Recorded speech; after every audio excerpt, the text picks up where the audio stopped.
Hello, everybody. Welcome to the weekly Spinner Rack. Finally, if you're watching this live, let's see. It took 10 to 11 minutes of troubleshooting to get the stream started. I apologize.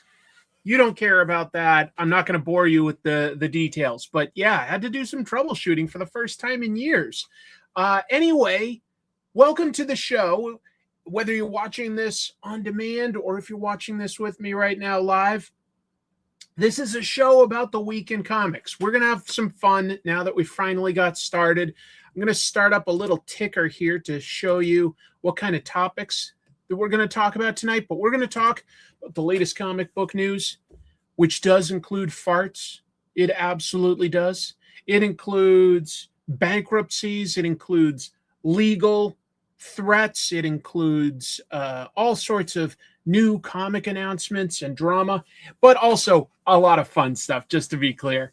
And we're also going to get to review comics. It's going to be a big week for reviewing comics after I get through the news. My buddy Jim Mafood's book, Arachnid Enforcer, made it to me. Crowdfunded book I'm excited to talk about.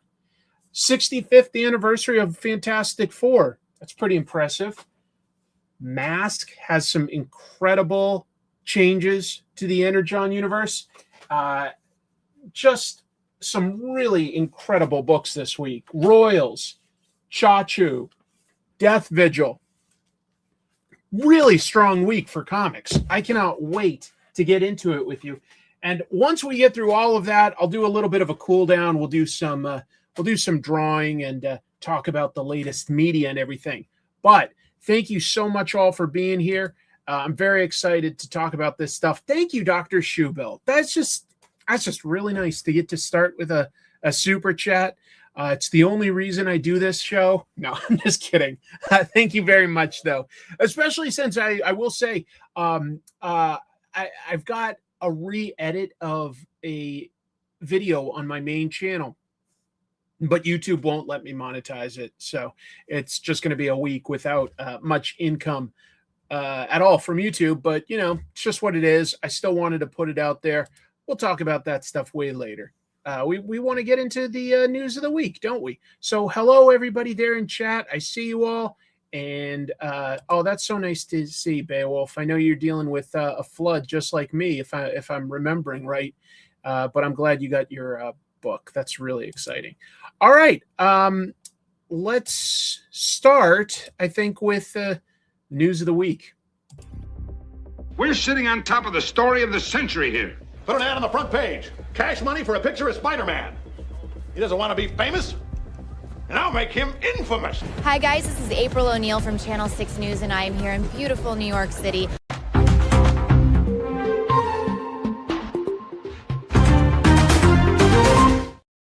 All right. PU. What is that smell? Well, we'll get into that. I've got a few topics. We'll ramp up to the silly stuff. But, yeah, that hints at two Spider-Man issues. Movie theater drama and some BMW car drama. We'll get to both. All right. Starting off, I want to give a shout out to somebody who passed away, a gentleman who made this art, a guy by the name of Katsushi Murakami. And Katsushi Murakami was a TV and anime and toy designer. And he designed, most relevant to us as comic book fans, Leopardon. And if you've ever watched the live-action Japanese Spider-Man show, you would remember that he had a gigantic mecha that he could pilot called Leopardon. And that's this weirdo. Anyway, Katsushi Murakami passed away back on the 20th of July at age 83. Let me tell you about some of the other things he did, though, because it wasn't just this one thing, but that's the most relevant to us. Exactly. Yeah.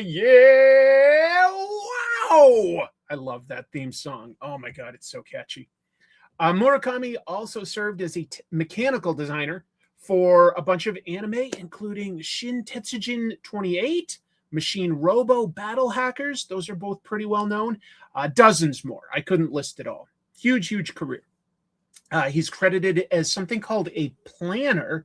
If I'm being honest, not 100% sure what a planner is, but that was his job role for movies like 3 by 3 Eyes and Super Dimensional Fortress Macross 2, the movie. And then he joined Bandai, the toy company, in 1961. Among other things, he designed the Chogokin line of robot toys. Chogokin is the fictional metal that Mazinger Z is built out of. Very cool toys. They still make things that are Chogokin. And so anyway, he helped with all that. So yeah, he worked with some pretty impressive people. He also created designs for toys for tokusatsu shows like Kamen Rider. So this is a guy that touched a lot of the things you've probably seen. I'm not 100% sure if he ever worked on Power Rangers or not, but you know, the Spider-Man show by Toei basically led to what we know in America as Power Rangers. So some interesting lore all tied up there. Thank you very much. I wish the Japanese Spider-Man was on streaming too, or even Marvel made a fantastic documentary show on Disney Plus. And one of the episodes was all about the Spider-Man show from Japan, where they interviewed the actor and the directors and the people that negotiated for this to happen. Super interesting. For some reason, Disney pulled that whole documentary series off their streaming service. Something that drives me a little nuts about non-physical media. But thank you so much for the super chat there, Steve. It means a lot to me. Nice to have you here. Right? Everything cool is on Tubi these days. All right, we're going to keep moving, though. Sort of Spidey. There's a little bit of Spidey in this. But back in February, I don't think I talked about this news, but McFarlane Toys acquired the QMX license. And QMX made figurines that looked like this for all sorts of different properties. They make something called Q-Figs. You know, it's basically a chibi, cute statue. It's not that different, I suppose, in a lot of ways from like Funko Pops or various Japanese toy lines. I'm trying to think. There's a couple popular ones. Nendroid, am I remembering that right? That's sort of a cutesy, big-headed blind box line. No, those aren't always blind box now that I think of it. Anyway, McFarlane has the license to make Q-Figs, and now he's making some with Marvel characters, specifically ones that he's drawn. So McFarlane has debuted the Marvel Q-Fig blind boxes. They are $20, so they're not cheap. They're bigger than most toys. They're like chonky, you know, like they're not quite the size of my head, but they're big. And yeah, based on some famous covers by Todd McFarlane, we've got replicas of things like his Hulk, including like the Wolverine versus Hulk issue. I believe he inked this Deadpool by Rob Liefeld, if I'm remembering right. This is a pretty famous Spider-Man cover that he replicated for issue 300. So yeah, a few famous characters. No, that's true. You hold on. You're right. You don't see Angela there, a character that was introduced in Spawn, but Marvel now has the rights to. I don't think you'll see him doing this. Do you like them? They have some interesting variants that I thought were kind of cool. I've got some of them shown here, but we've got a glow-in-the-dark Hulk, metallic silver and gold Spidey, metallic Deadpool, noir-inspired Wolverine. So it's not a huge line, but, you know, it's interesting seeing McFarlane push his toy company in this direction and continue to expand with Marvel. It is a little funny how he's starting with specifically his artwork. But you know what? It's his company. So more power to him. More power to him. The Gray Hulk and Wolverine. I like, out of these, I think the one I like the most is probably the Spidey. It just has the most depth to it. I also like the idea of a glow-in-the-dark Hulk. That just sounds cool to me. But it's tricky. You know, I don't think his gray skin glows. It looks to me like eyes, teeth, and shirt are the glowing elements. It's a little different. I've never really seen one in person, to be honest. But I think that these are sold at places like Target and Walmart. So you probably will come across these. Midnight is obviously going to be Marvel's next big push to make something happen. We'll see what it will be. But Marvel's ramping up their promotional efforts for their horror line. It's called Midnight. It's a whole new line, kind of like the Ultimate Universe, but horror inspired. Superheroes, but with a horror twist. It launches in October, so they've got a few different things that comic shops can order to promote these books. They've got 2 items for August, another 3 actually in October when the books launch.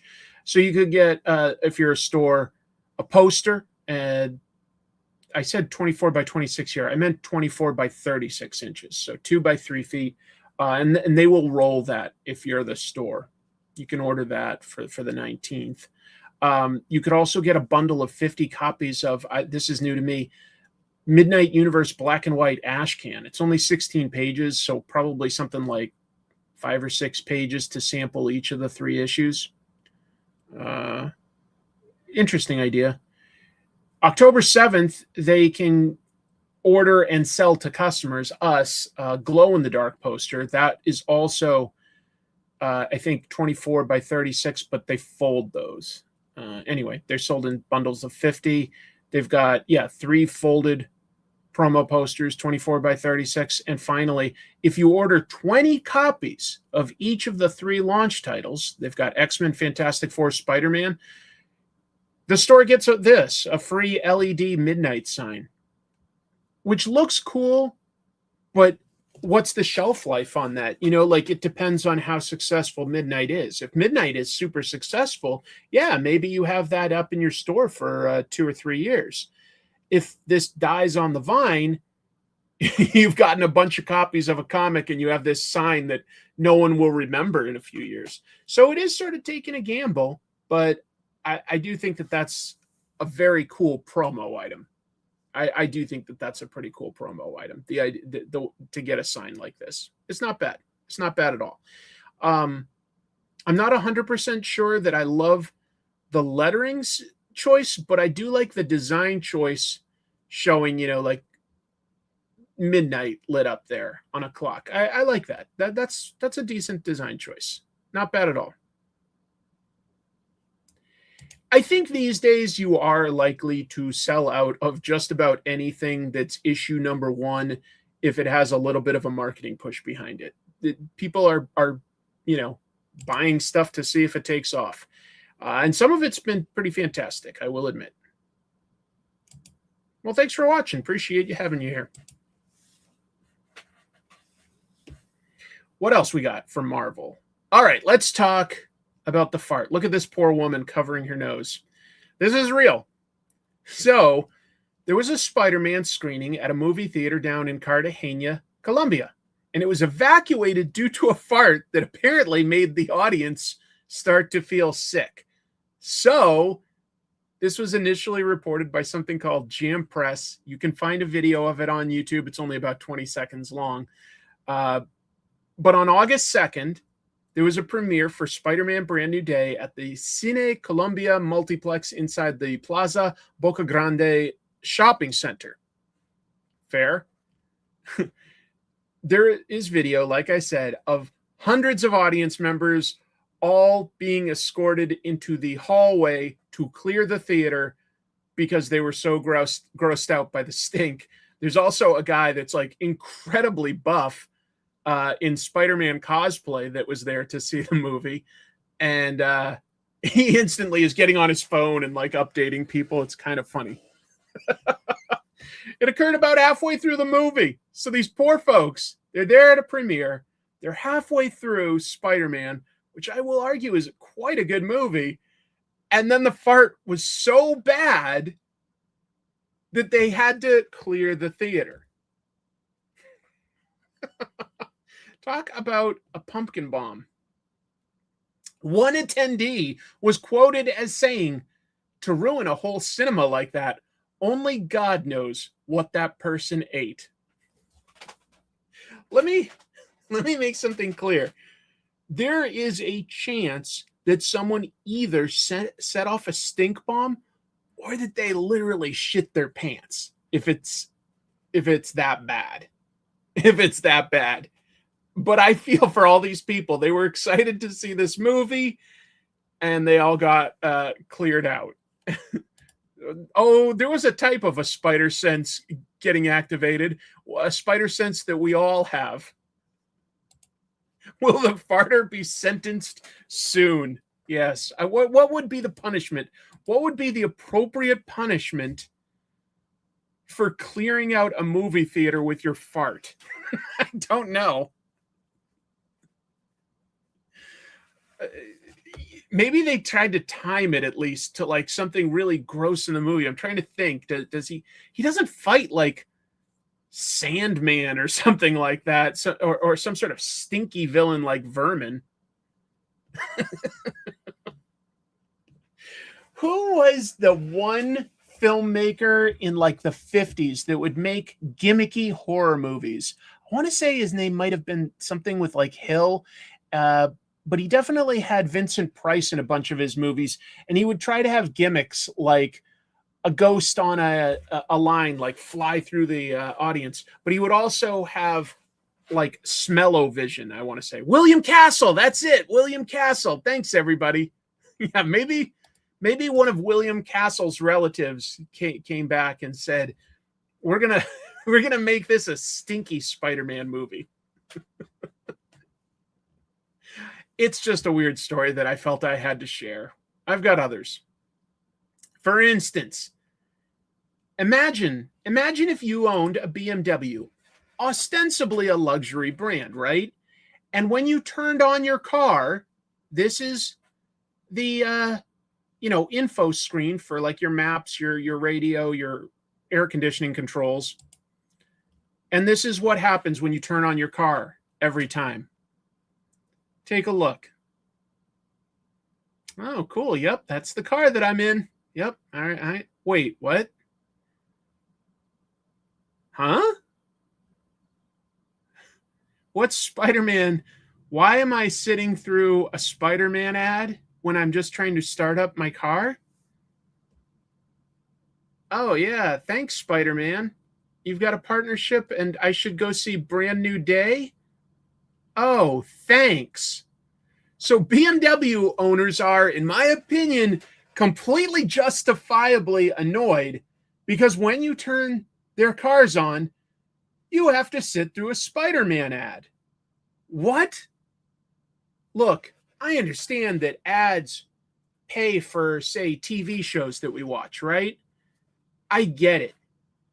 But when I'm in my car, that is my car. I feel like that is my space, and I don't want to deal with something like that.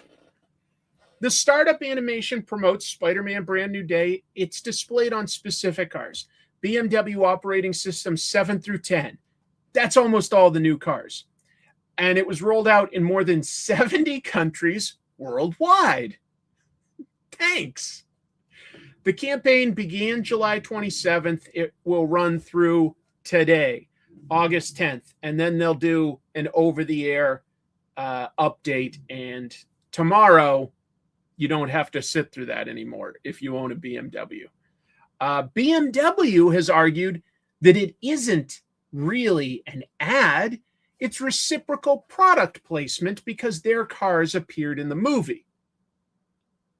Sure, Jan, that makes sense.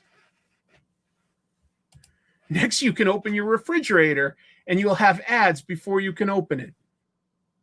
Lovely to have you here, sister. Let me be clear. You can go into the menu and turn this off, but that's never fun. That's never fun to go into their stupid little menus. That would drive me nuts. That would drive me bonkers. And I love Spider-Man. I do. Even seeing that once, I would not think of that as a novelty or be like, oh, maybe I should see that movie. I don't need it there. I don't need ads in my car. I don't need them in my shower. I don't need them in my refrigerator. I just don't need that. A BMW owner just farted so bad he cleared the car. Might have been the same guy. Might be the same guy. Might be the same guy from Colombia. Do they sell BMWs down in Colombia? Probably. BMWs are fine, but if you're going to get a luxury German car, personally, I'd say, why don't you look at the Mercedes and the Audis? You know, BMW, maybe you're not under that. Maybe. Anyway, that just is crazy. That just seems so big, brother. That is capitalism run amok. And I love Spider-Man, but we don't need that. Yeah, man. As soon as you put it into backup, you have to sit through a Spider-Man ad before you can see your backup camera. No, it does not automatically do anything fun for you. Exactly. I feel like that undermines your brand. If you're trying to be a luxury vehicle, ads ain't it, buddy. Ads ain't it. I guess the deal is this new operating system 7 through 10 for some of their newest cars. And by the way, a bunch of these cars are brand new, $100,000. These are some of their top of the line cars that have this in there.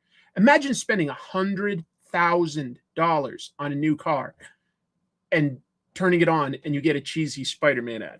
No way. I'd be so mad.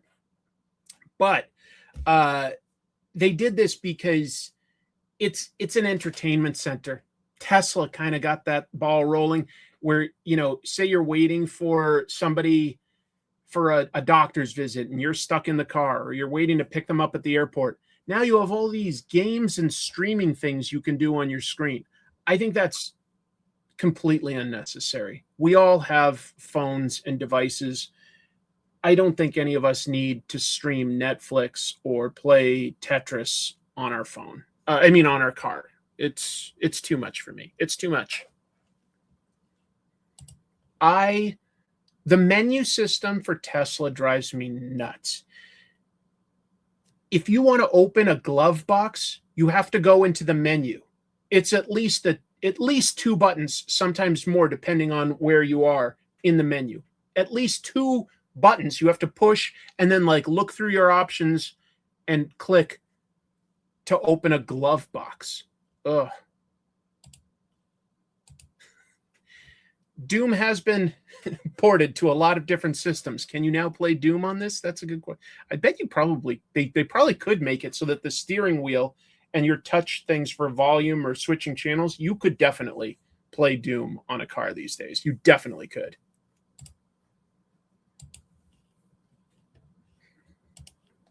Congrats on still having an 87 Camry. That just shows how reliable Toyotas can be if you treat them pretty well. There's somebody else with a Toyota that's a good long life and still running. Yeah. No, I didn't get any free Doom mask. I paid for a Dr. Doom helmet last Halloween, which I guess once Doomsday comes out, it'll be nice to have this again. I'll probably have another excuse to put that on for some sort of a video or something. I don't know. Doesn't really do anything, but it looks nice. All right, I'll keep going. Jay and Silent Bob. And look, here's a nice little cover you may have picked up when it came out. That's the one I got by friend of the show, Jim Mafood, Food One, Jimmy Jams. Jim, how many nicknames do you need? How many? Anyway, at San Diego Comic-Con, Kevin Smith announced that he's actually going to be writing 2 more Jay and Silent Bob one-shots set in the Marvel Universe. I have to say, I picked this up. It reminded me of the humor that I really liked out of Kevin Smith in his first 3 to 4 Jay and Silent Bob movies. And I feel like kind of hasn't always been there in the last bit, but I thought it was quite a funny issue. It was good. He also shared a trailer for a Jay and Silent Bob video game. I assume it would be this upcoming one, Jay and Silent Bob's joint venture, which is like a farming game, but it could have been their side scroller that came out like a month or so ago. They've got a side scrolling hand drawn beat 'em up game.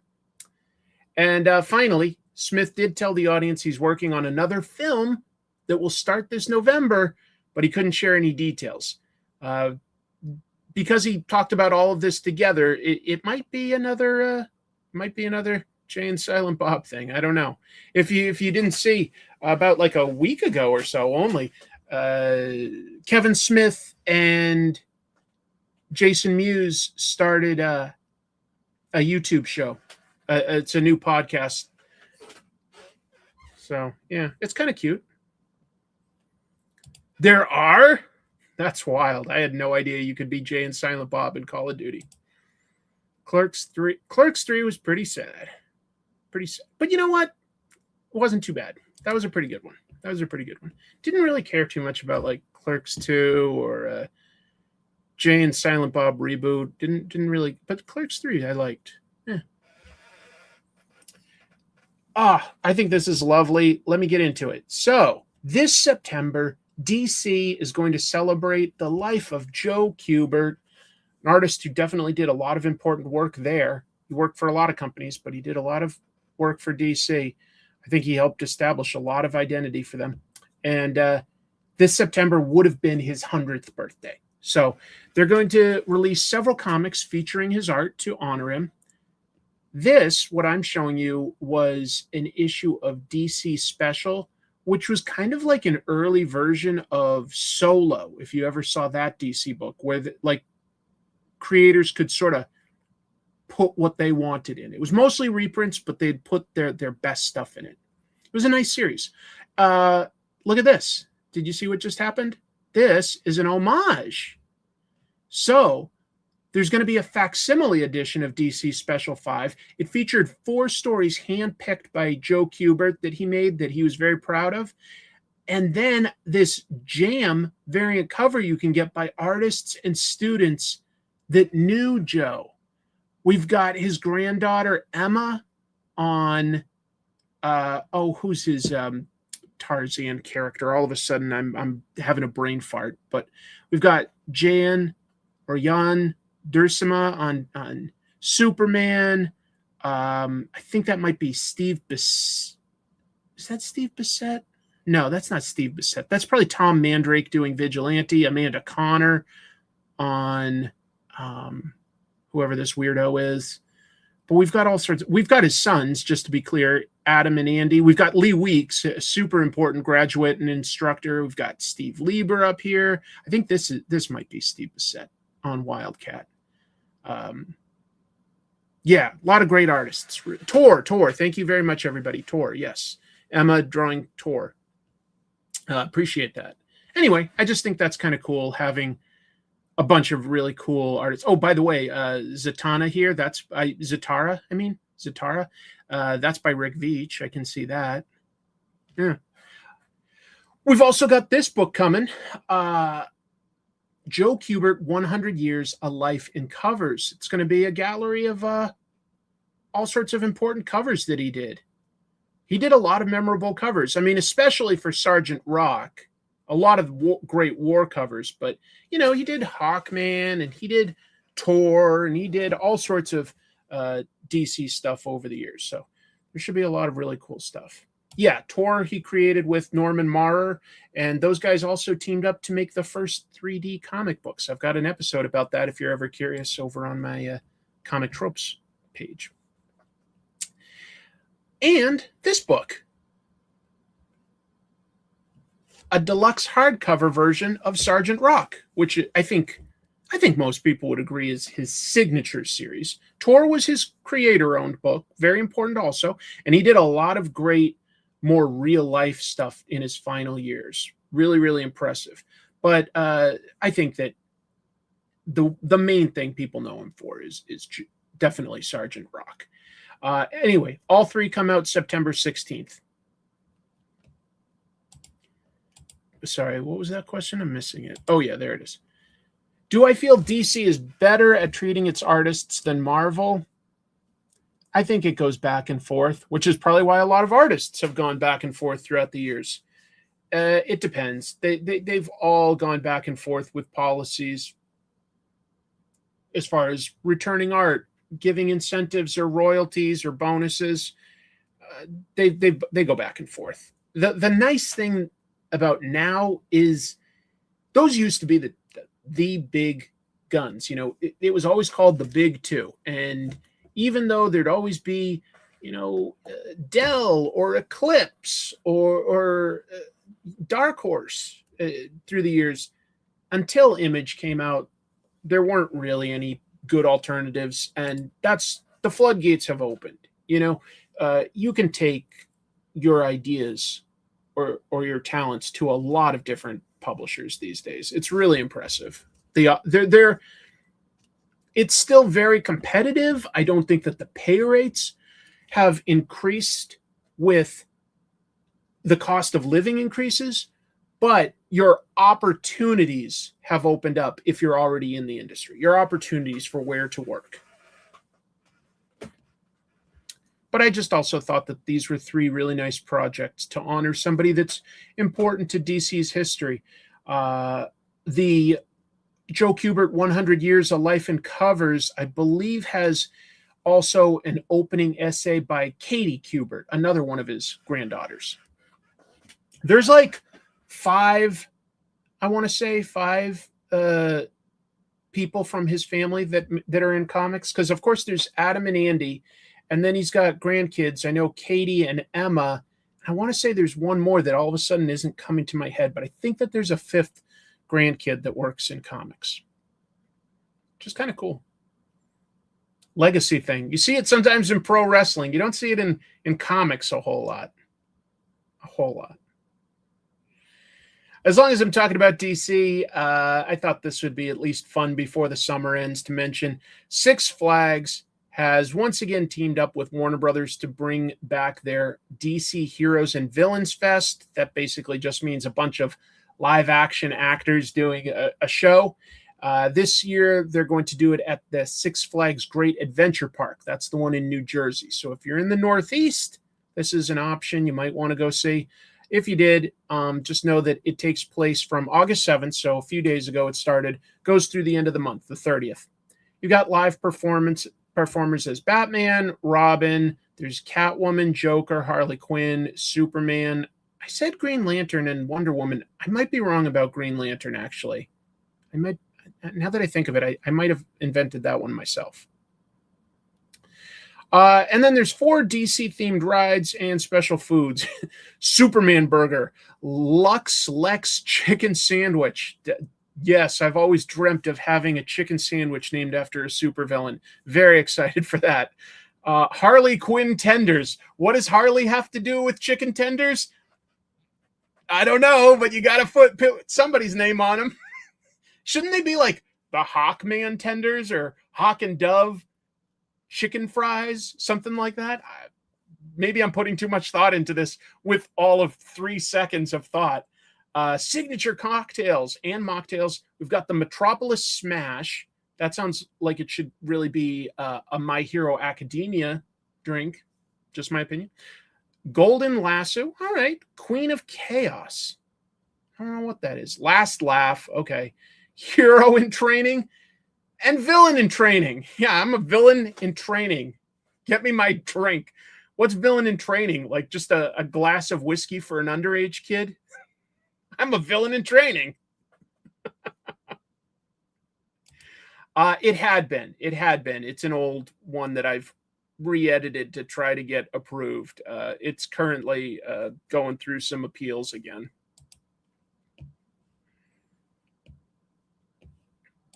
Yeah, there's a few razor blades in the chicken tenders. Ha ha! It's a joke, Mr. J. Holy shit!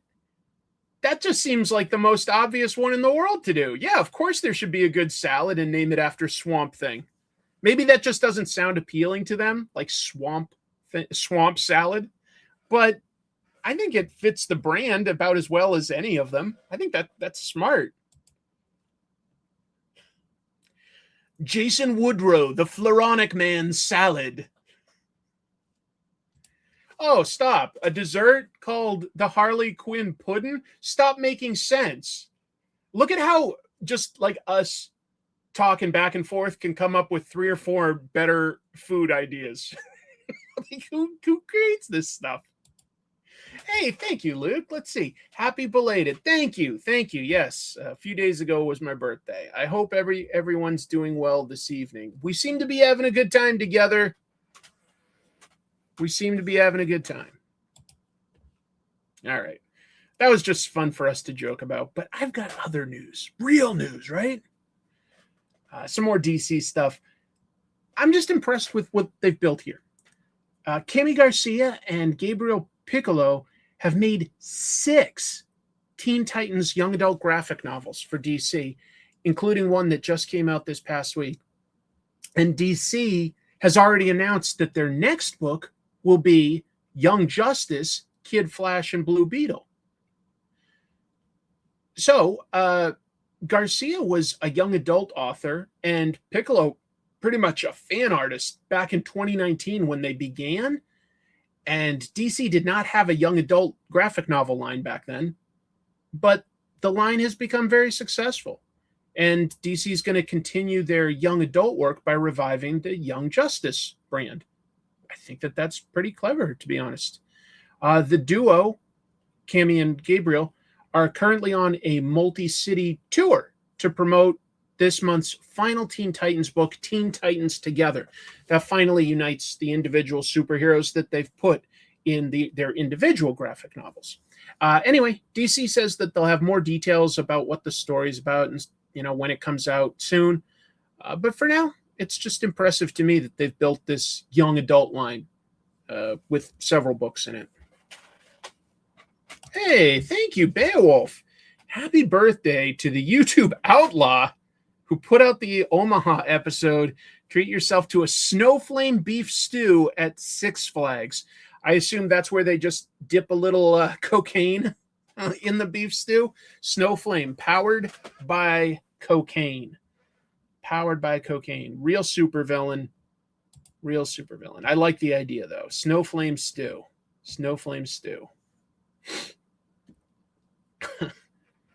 Here's a bummer, but let's get the word out whenever there's something like this. Maybe we can recover some books for a store. A comic book store in Dalton, Georgia was robbed of about $14,000 worth of merchandise. You can see the broken window here. It's always the same. Battlegrounds Games and Comics was burglarized back on August 1st at approximately 4:15 a.m. There's an individual that's on camera, just one person, smashing the front door, rushing over to a case somewhere nearby, smashing that case to break it and steal merch. What did they steal? About $14,000 in graded trading cards and sealed products, including rare One Piece cards. I guess One Piece is on the rise for a trading card game. I keep hearing about it, and I don't play any trading card games, but I do hear about One Piece a lot lately. According to Local 3 News in Dalton, the suspect left the building and dropped the stolen items along the road before leaving to change clothes, walking back to pick up the items, and then driving away in their car, which looks to be a white Dodge Charger. The store has posted to social media a list of some of their bigger cards that were stolen so that, the word can be spread. Maybe they'll recover some of this stuff. They also plan to upgrade their security. Too bad they have to do that, but it makes sense. And they're going to host a game night in April to recoup some of the lost costs in what they lost and replacing this and upgrading. security. As always, I hope that the perpetrator is caught and that things are made as right as they can be. Profits on a comic book store are pretty darn small, so it's a tough business to deal with theft in. Very, very hard.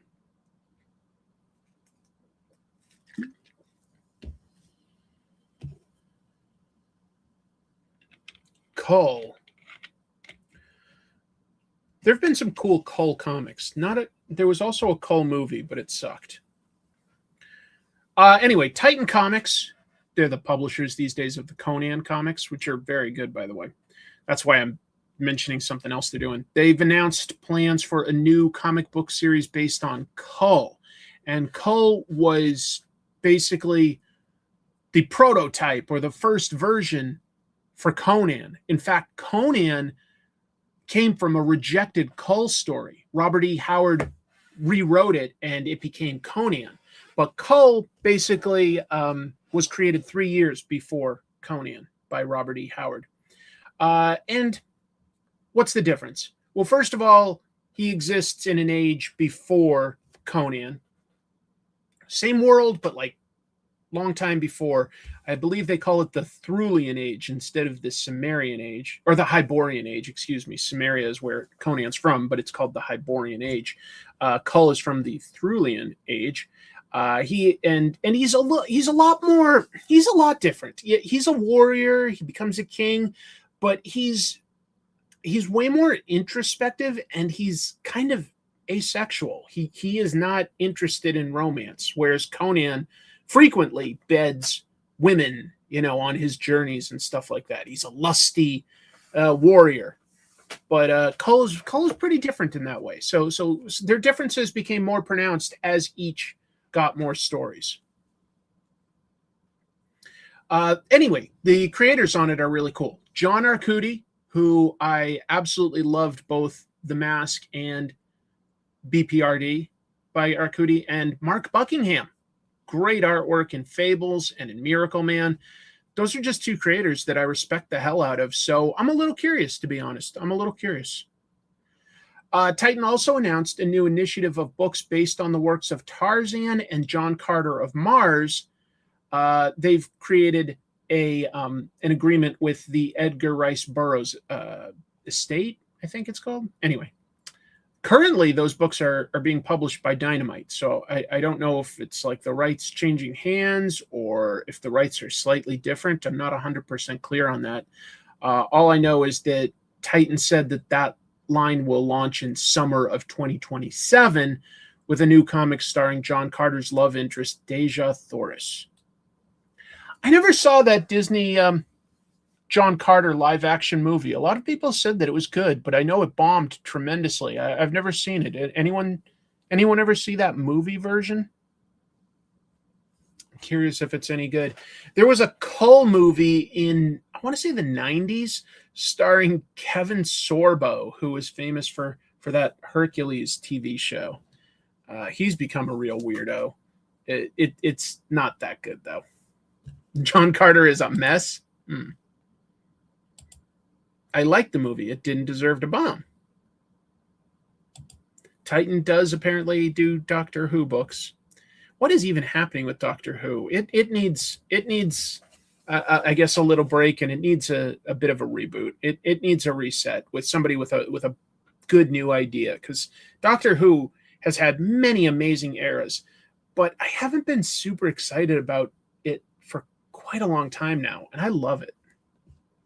I think I saw Kull in theaters as well. The Disney John Carter is good. It's made by Andrew Stanton, who directed Finding Nemo. Really? It's excellent, must watch. I loved the John Carter movie. Huh. Yeah, I've always heard people say that they enjoyed it if they saw it. I've always heard that. Bryan Cranston's in it? I love both Mark Strong and Bryan Cranston. They're both really, really good. Yeah, maybe they should have like literally said John Carter of Mars, like, right? Like that does sound a little more interesting than just John Carter. I'll be honest. First thing I thought of when it came out, when I just heard John Carter, I was like, the character from ER? I just picked up a Grendizer book by Titan. Very cool. That's really cool. I haven't seen those in person yet. I would be curious to look at one. Oops. The book is titled A Princess of Mars. I think I did know that. Excuse me. But still, even if John Carter of Mars or Princess of Mars, put that in there. That's important, right?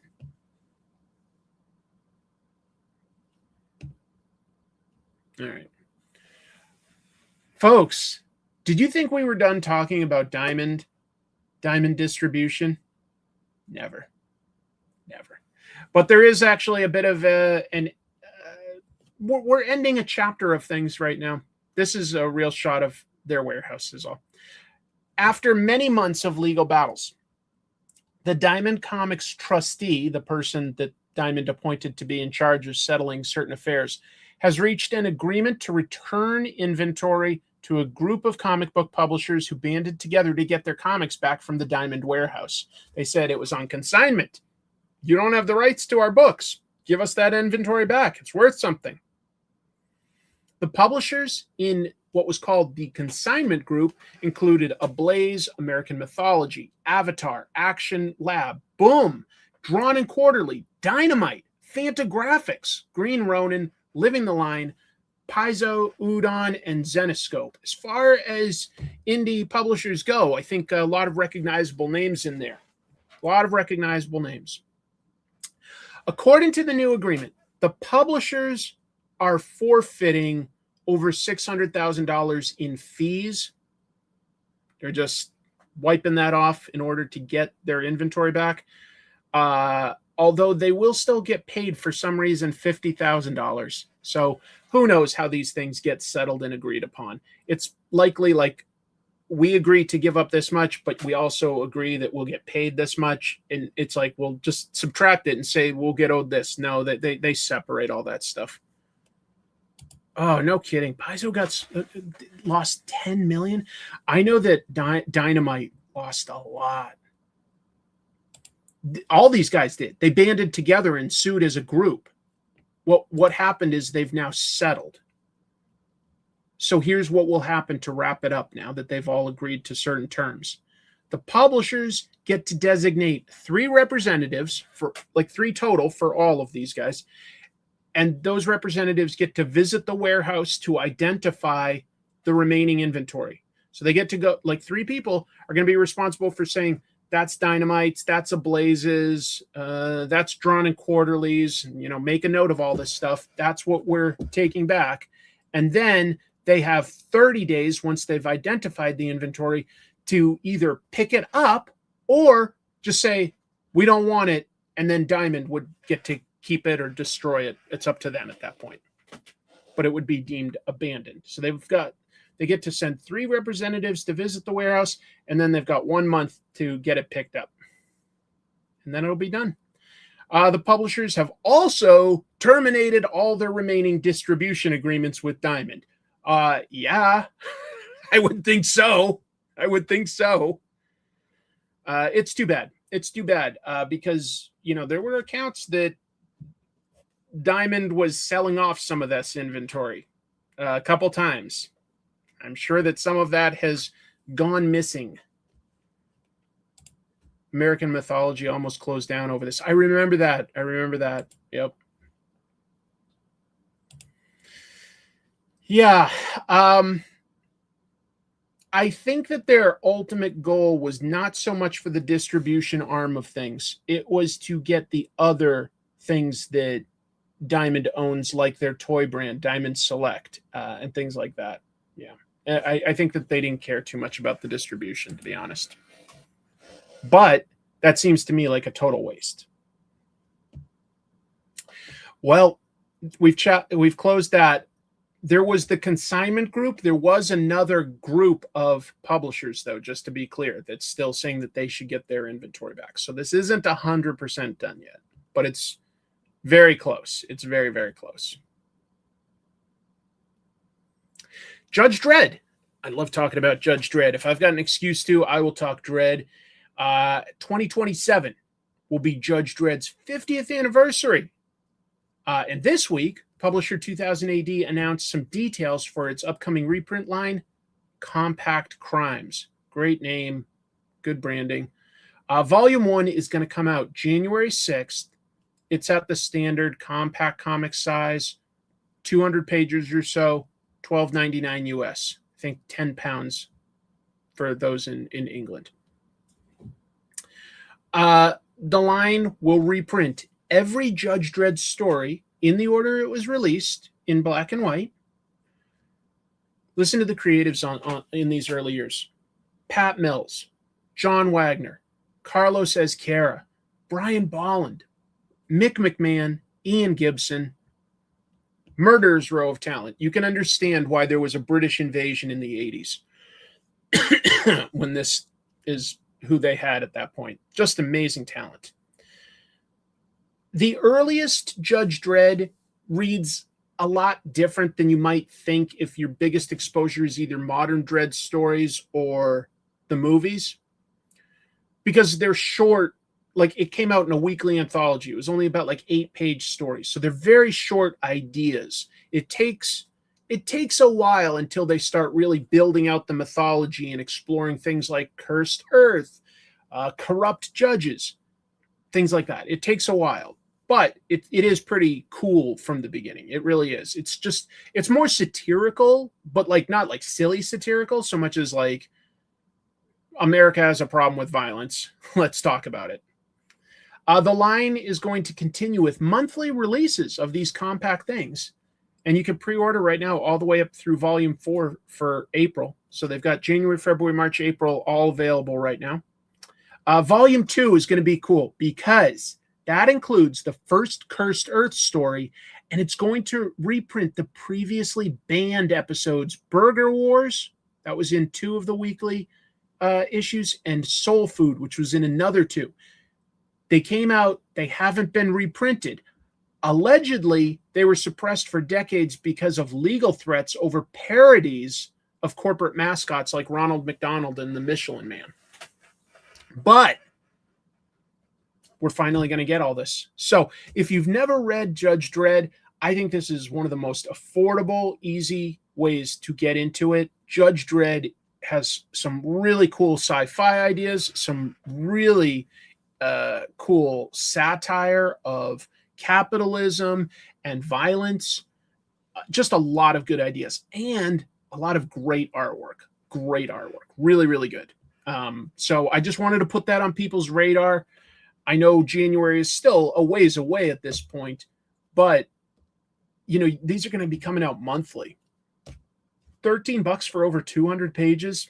I think it's a good value. I really do, folks. I recommend it. I'll have to do another Judge Dredd story sometime soon. Archie continues to have some legal problems. I think Archie has some really exciting books coming out with their Oni deal and with Stephanie Williams and Ray Anthony Height and Shaq, but Archie has some problems. So Archie has 2 co-owners, to be clear, relatives of their founders. John Goldwater continues to have these ongoing legal battles right now with a finance company called Raven Capital Management. And they argue that they now own half of John's 50% of Archie. In other words, 25% of Archie. Back in 2022, to give you some background, I've talked about it before, but I'll recap. Goldwater took out a $40 million loan from Raven to develop Archie's secondary characters. We're talking the people like, not Archie, Betty, Veronica, Jughead. We're talking Sabrina, Josie and the Pussycats. Some others that are not coming to me right this second, but whatever.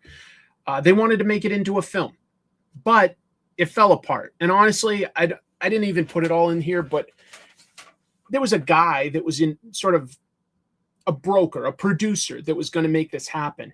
And the deal really fell apart on his watch. He was going to make this happen. It's a sad story. He took his own life a couple years ago. Okay. And so ever since then, Goldwater's been on the hook for $40 million that he owes them, but he hasn't been able to pay it all back. And he actually, in this deal, put up half of his rights to Archie as collateral to get such a big loan. Tricky.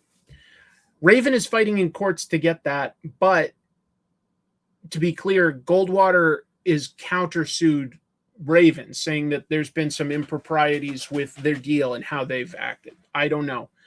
His lawyer is a pretty famous guy, but it's some dude that represented Justin Baldoni in that case against Ryan Reynolds and Blake Lively. So it involves a high-profile lawyer. This past week, something was going to happen. There was going to be a foreclosure auction set to take place. Sell off, Goldwater's rights to pay Raven.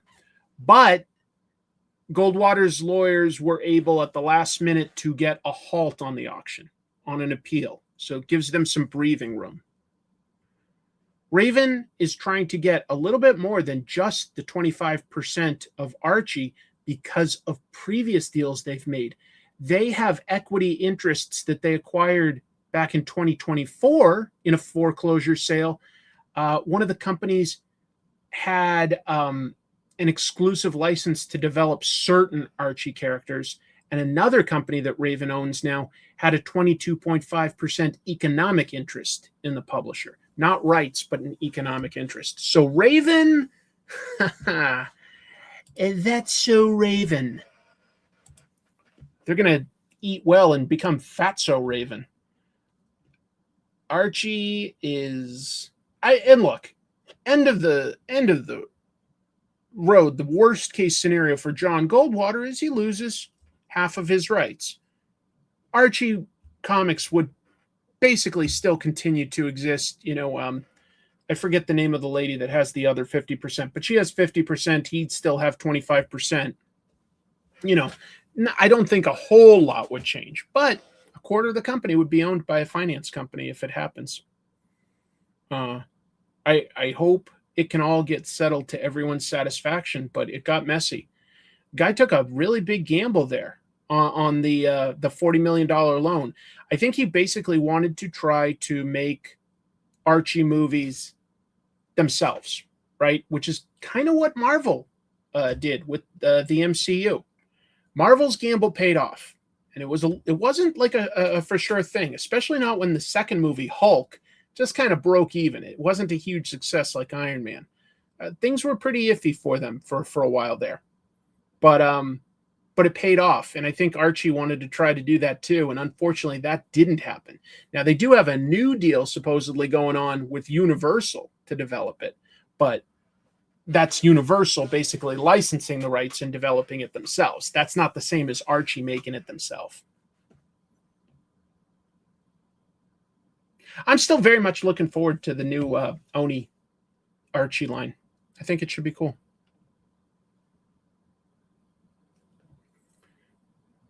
Little cool piece of news.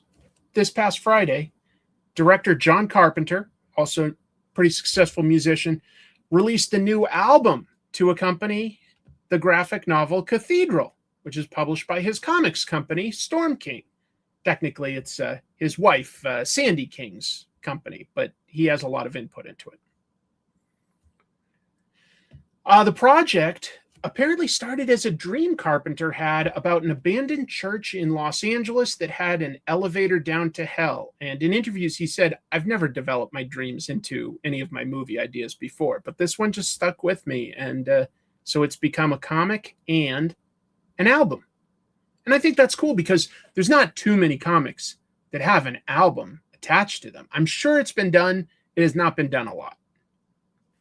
Carpenter, like I was just saying, prolific musician and composer. He enlisted his godson, Daniel Davies, and his son, Cody, to make a new album that blends heavy metal and synth. These three gentlemen. Carpenter, these days, he hasn't made a movie in like 14 years or so, but he does travel doing his synth music on stage, which is kind of cool.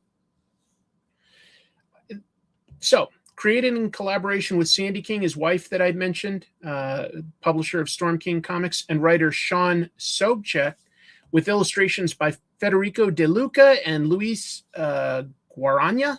The comic features police investigating a murder, entering an abandoned cathedral which has a portal to hell. So both the comic and the album are out.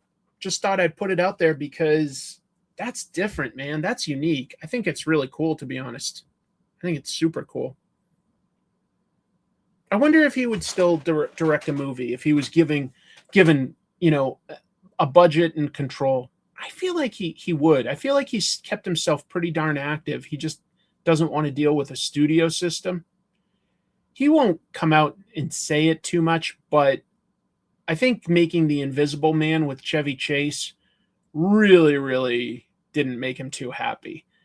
And then he did Escape from LA, Vampires, and Ghosts of Mars. And I'll say that I think Vampires and Escape from LA are both kind of fun. Ghosts of Mars, I don't really care for too much, but I do like all the rest. That's a great point. You're right. My buddy Kyle Higgins made an album for Cowl, his comic that retroactively is part of the Radiant Black universe. That's true. That's true, Kid Cudi. I like this. The only problem that I have with Escape from LA is just some of the digital effects are not very good at all. But the story is fun. I like the story quite a bit. But there are some pretty bad effects. Oh, yeah. Prince of Darkness might be his most underrated movie. I think a lot of people don't really know about that one necessarily. But, yeah. I got to look that up. That is news to me. He directed a TV show via Zoom. I don't remember that at all. I'll have to keep that in mind. I will say that the effects in The Invisible Man are quite impressive for its time. Very impressive, to be honest. But it's a terrible movie. Absolutely terrible.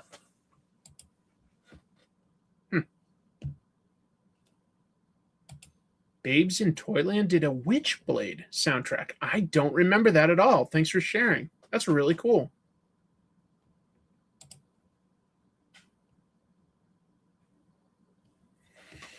I remember that I read one interview back when Escape from LA was coming out, and John Carpenter was saying if that did well, what he really wanted to do next is Escape from Earth, where Earth itself was basically the prison, and all the wealthy people had moved to places like the moon and stuff like that. And Snake Plissken was trying to get off of Earth. And I was like, that's a cool escalation of the idea.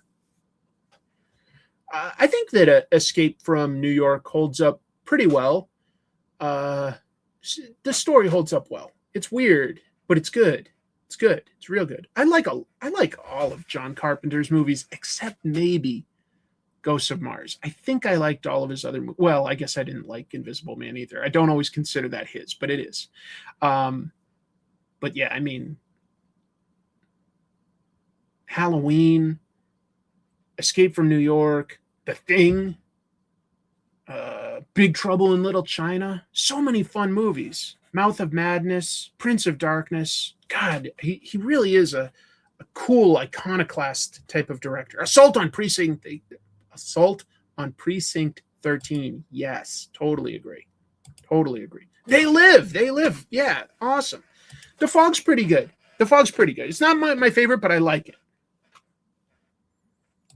So many good movies. That's a really strong batting average. It's not movies for everybody, I suppose, but they're good.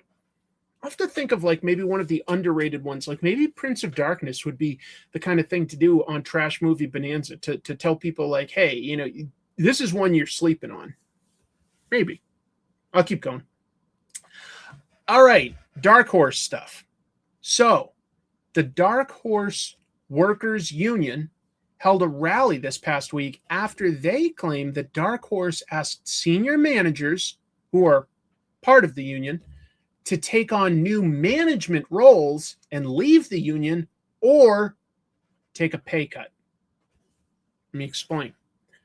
The union released a statement, and there's several elements to it, but I'm going to focus on this part. This week, senior editors were given job clarifications. If you have a job update, it's supposed to go through union mediation, but they said that this was a job clarification. They're bending a rule here, and it changed their job descriptions. At least that's what the union's saying. If they don't agree to take on management tasks and sacrifice their union eligibility, they will be demoted and receive a significant pay cut. So basically, senior editors have not been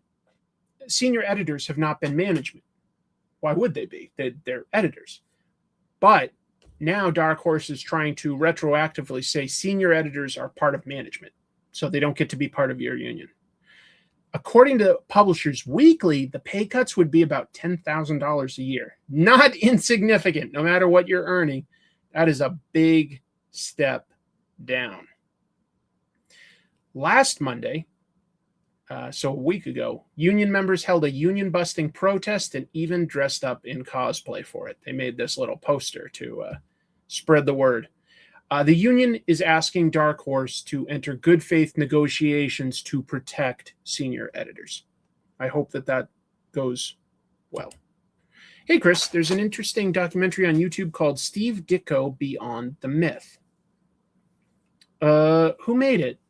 I feel like I've watched a bunch of Steve Ditko documentaries, but that subtitle doesn't quite ring a bell. But maybe I have seen it. I'm not sure. Thank you for the super chat. That's really, really kind. You know what's a good Steve Ditko documentary? Who is the British presenter? He's a comedian. He's kind of famously got a bit of a lisp. It's not coming to me, but he did one like something like Searching or Finding Steve Ditko, where he tries to track down and meet Steve Ditko. It's really, really good. Was it called In Search of Steve Ditko? Jonathan Ross. Yes, Jonathan Ross. Thank you. Thank you. Appreciate that.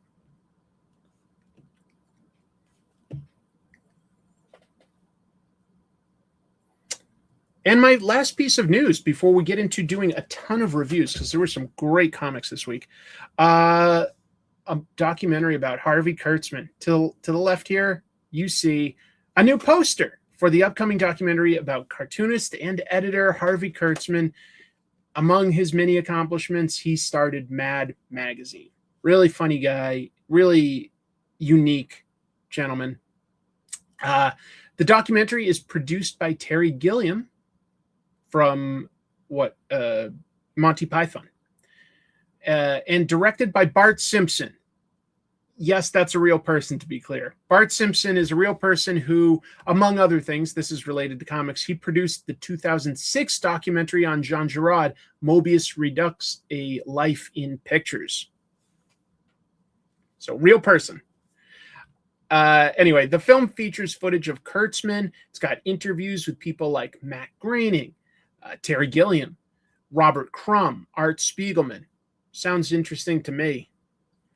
Let's see. This is part of the official description of the movie. Investigated by the FBI for anti-war comic books, must have been his stuff at EC, he responds by creating Mad, a comic that exposes the absurdity of the new pop culture medium emerging around him: film, television, celebrity.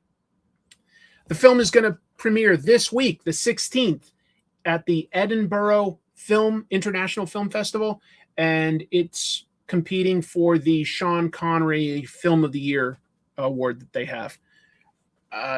So Terry Gilliam and John Cleese, by the way, back in the day, did a photo shoot with Harvey Kurtzman for his comedy magazine Help.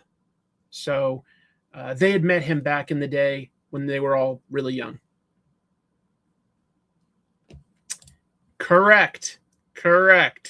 Documentary by the real-life Bart Simpson interviewing Matt Groening, famous for creating the Simpsons character. Anyway, yeah, real person if you wanted to look it up. I said that he produced it. A real life person who produced the 2006 documentary. I didn't say he directed that one. I said he produced. The Morbius documentary. I'll make that. Morbius was a troubled man, a troubled character. And to truly understand what Morbius represents to society, we first need to understand Gil Kane. And then we need to understand Jared Leto. Let us begin. Anyway, that is what I had for news. Let's bust out this fat stack of comics that I got this week and discuss some of the latest comic books. Bear with me. I'm going to throw on a second camera there. And let me get all set up to do some reviews. Let's review. Review it. The review. The reviews are in. I repeat, the reviews are in. Go to your reviews. What? Speaking of bad reviews. Don't worry about that review. Let's review all the facts. All right, gentlemen, let's review. Before we do, let's review. Those reviews really came out fast. Maybe we can review some right now? I'm not going to review all that again. Now let's review. Not my worst review. Let's review, shall we? To review. I think I've reviewed about as much as I can. All right. Let me kick things off with a book that I got in the mail this week. Full disclosure, I consider the creator of this book a close friend. So I'm going to say that it's great. Keep in mind, I'm biased. But I feel like the people that I've made friends with in comics has most of the time, if not all of the time, been because I respect their work as an artist and a storyteller. Anyway, I just still wanted to make that clear. So Jim the Food has created another satirical book in his Defective Comics line. Last time he did what was his Batman one. All of a sudden, I'm blanking on the name because I've been thinking Arachnid Enforcer so much. This is his Spider-Man loose satire, but he did Batman. What did he? Is it on the back here? All of a sudden, I'm totally blanking. I feel so stupid. I don't know. I'll come back. It'll come to me.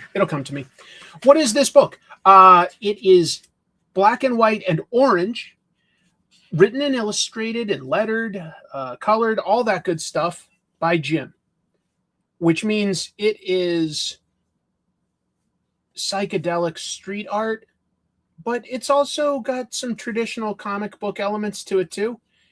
I'll say that it is funny. It is dark and edgy in a real way. And I loved it. Of course I loved it. And what I think I loved about it is that it tells a story of a bit of a scumbag superhero, the Arachnid Enforcer. He's going around killing supervillains. Killing, not just beating them up or arresting them. Killing them for bounties. He's essentially starts as a bounty hunter, working with his buddy, Gangster Boogie, who's just this Muppet man. And through the course of this, I would argue that it puts the Enforcer through a series of events that force him to change and reassess who he is, and maybe learn a lesson, at least something close to the great power, great responsibility, something that approximates it. But it doesn't just like that's not his origin. This is a story that gets him there. And that's really interesting. And I like that. You can start off with a somewhat unlikable or at least a dirtbag protagonist and make the story amusing by having some humor to it. If he ends that way, you're going to feel a little hollow inside, I think.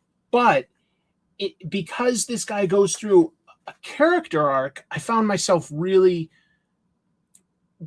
rooting for him and wanting him to become a better hero.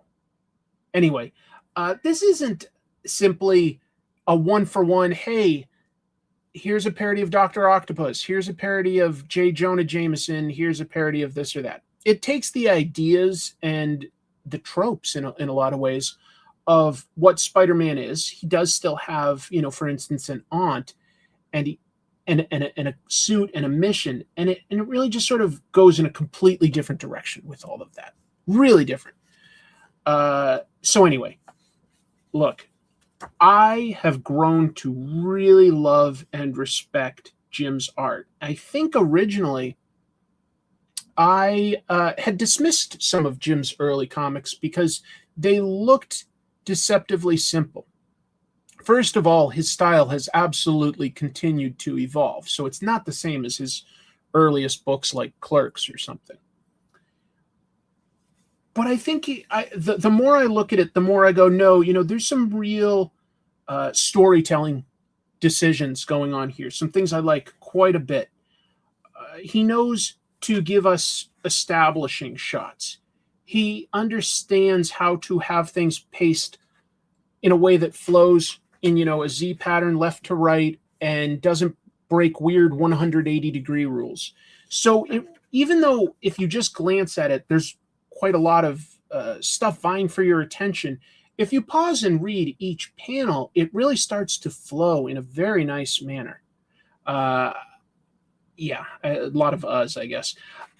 What's funny is Arachnid Enforcer, we don't know his full origin. We don't get shown that, I should say. But we know that, he's got radioactive blood. And it does some weird things to his body every once in a while.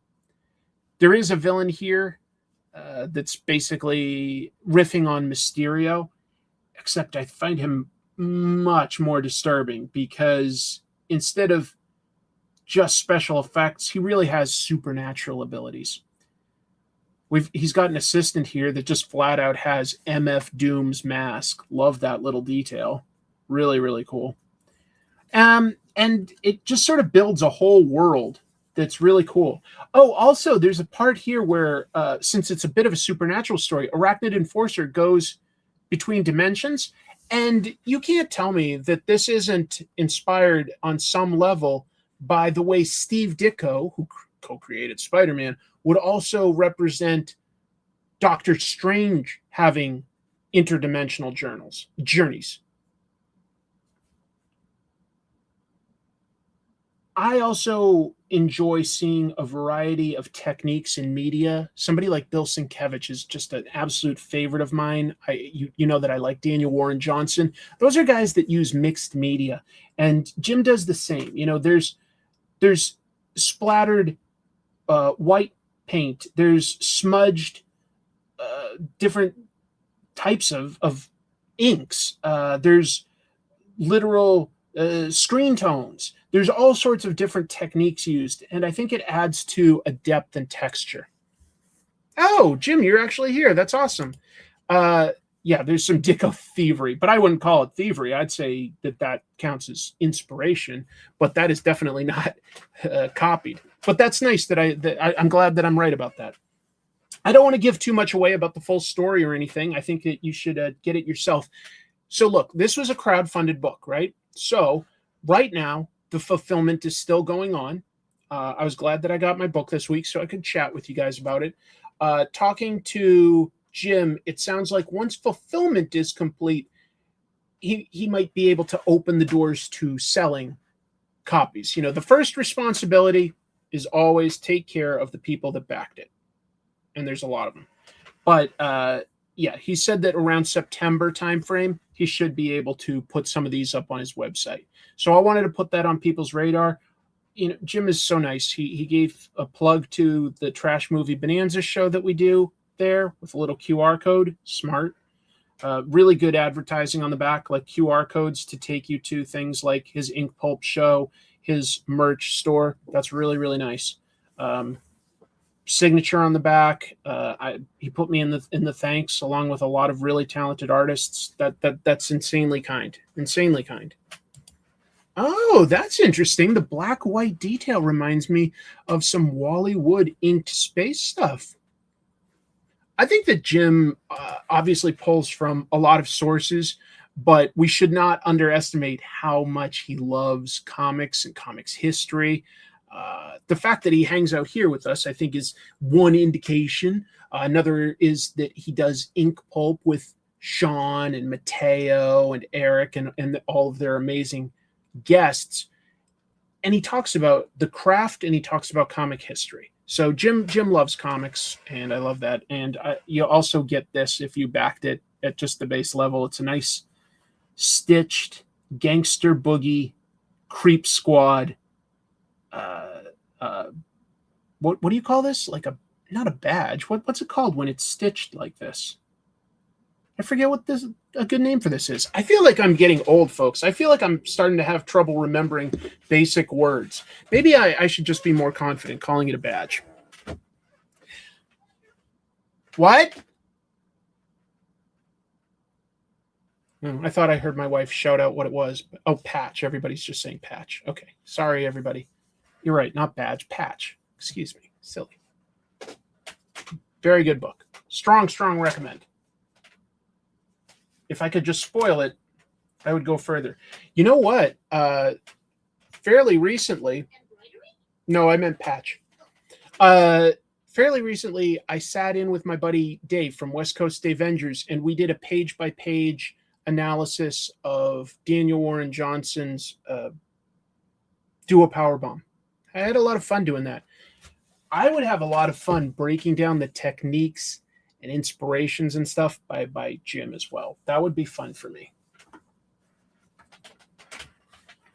I'm a fan of Fantastic Four, and I've talked a lot about really enjoying the several-year run now by Ryan North, and how one of the aspects I really enjoy about it is that he tends to give us single-issue complete stories, and they're frequently a science mystery that somebody has to solve. And I think that's a great take on things.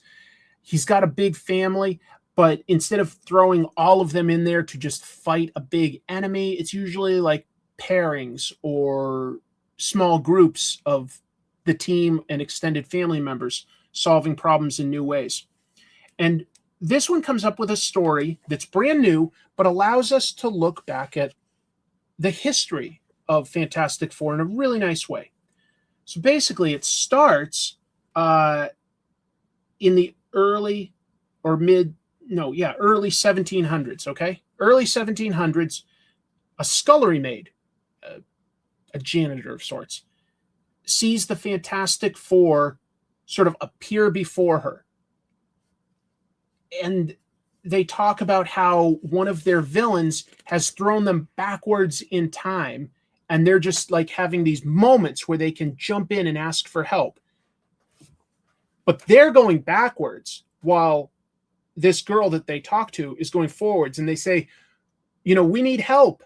She's like, I'm the only one here. I'm just like a dumb maid. Like, what could I possibly do? And they're like, like what we need is like a battery, and sort of explain that idea. Dude, I love you, buddy. Love the book. So anyway, this is the inciting incident to a story where she's been shown like this new bigger world by what the Fantastic Four represent, or the fact that one of them, a woman, is talking like a scientist, and it changes the course of her life, and she becomes a scientist and just grows to love studying science. And basically she encounters the Fantastic Four again, but they don't know that they've encountered her because they're going back in time. But she's like, I've met you already. And they're like, oh, okay, I get it. And she's like, so I've already gotten like this tip. Anyway, it becomes a story where she basically lives her whole life trying to save the Fantastic Four and break them out of this thing that's throwing them backwards in time. And it allows for moments within it where the Fantastic Four, from their perspective, we get to see some stuff where they get to witness some of their most iconic moments, They're like, wow, look at all these things we've done. I won't say everything about it, but what I'll say is, like, what a charming story to show that the Fantastic Four inspire someone to appreciate science for science's sake. Yes, she's got a goal to save them, but she finds that she really loves this path that she's been sent on. She loves studying science. And it's a really cool adventure, told a little bit outside of just their perspective, told from an outsider's perspective, but eventually we get to see a few things from their perspective. It gets to be a little more comic booky, where they get to eventually confront a bad guy. I loved it. No, I'll be doing lots more collabs. Anyway, it is a little Doctor Who, but I think that the Fantastic Four can work that way quite a bit, and as well as Silver Surfer, who, you know, sort of spun off from Fantastic Four. I would agree that he's written the best one since Jonathan Hickman, and personally, I like this even more than Jonathan Hickman, and I'm a Hickman fan. I would put this in my top 3 Fantastic Four runs. I think you always have to put the Kirby Lee run up there, because they did create a lot of cool new ideas. And then my second favorite probably is the John Byrne run. It's sort of, I don't know that it adds that many new things to it. It adds a little, it's more iterative. It like sort of perfects or tweaks certain things or adds elements on top. But I do think it's a very good run. And there's other runs I love. I love the Jonathan Hickman run. I love the fairly brief Walt Simonson run. I like a lot of it. But this is in my top 3 runs. And this is a great standalone issue that gives you a fun science mystery and gives you a new way of looking at the Fantastic Four's history. There's also a really cool bonus at the back to celebrate their history. Wait. Oh, wait, I'm thinking of a different book. They released a book this week that has all of their covers ever. I forgot because I flipped through it but didn't get it. This one just shows what the cover was for each of their anniversaries, 5, 10, 15, blah, blah, blah. Does go to like 55th, where there was no Fantastic Four book being published. That was when Marvel was trying to spite Fox, and they didn't publish any new X-Men characters, and they didn't publish Fantastic Four at all. So the closest they have was Thing was one of the characters in Guardians of the Galaxy at the time. Oh yeah, the Wade Fantastic Four run, especially with Mike Waringo's art, like that was also a really, really good one. Really beautiful. I like it a lot. I still would put this above it. And the only thing that would, like, it could be basically the number 2 for sure. For sure, if it just had a more consistent, great artist in it. And personally, I like right now Humberto Ramos quite a bit. But he hasn't been the artist the whole time.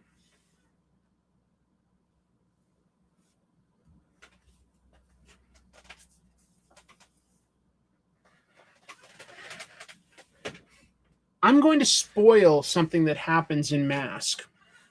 But I think it's essential to reviewing this particular issue and talking about the Energon universe. I also think that in this specific case, since it's so early, I'm not ruining the story of the book, actually. I'm just going to show you an element of it. It's more like an epilogue I'm going to show you in a sec. And I think that you've either already read it or you haven't, and this would potentially convince you that it might be interesting. So I didn't really watch a lot of Mask, and I never had any of the toys. But the basic gist of it is the good guys and the bad guys each have a vehicle that can transform into 2 different forms, and they have a mask that each has an amazing ability. And right now, the teams are basically just forming. But we know that the bad guy is trying to investigate alien technology. And he's sort of stolen a lot of the transforming ideas from Matt Tracker, the good guy that runs the Mask Network. And he recruits all sorts of experts in different fields to be part of his team. He gives them a cool vehicle. He's like, and a helmet. And he's like, you're part of the team. But that doesn't necessarily tell us exactly what the bad guy wants. And now you've got a shared universe, right? So if his goal is, I want to rule the world, in a way, besides Mask being an obstacle, wouldn't, say, the G.I. Joe team or the Cobra team be obstacles for him? Wouldn't the Transformers be obstacles for him? Unless he was looking at things in a very different way. So the bad guy here, a guy named Miles Mayhem, in the end, we find is communing with somebody from another dimension. If you don't recognize who this guy is, this is Baron Karza.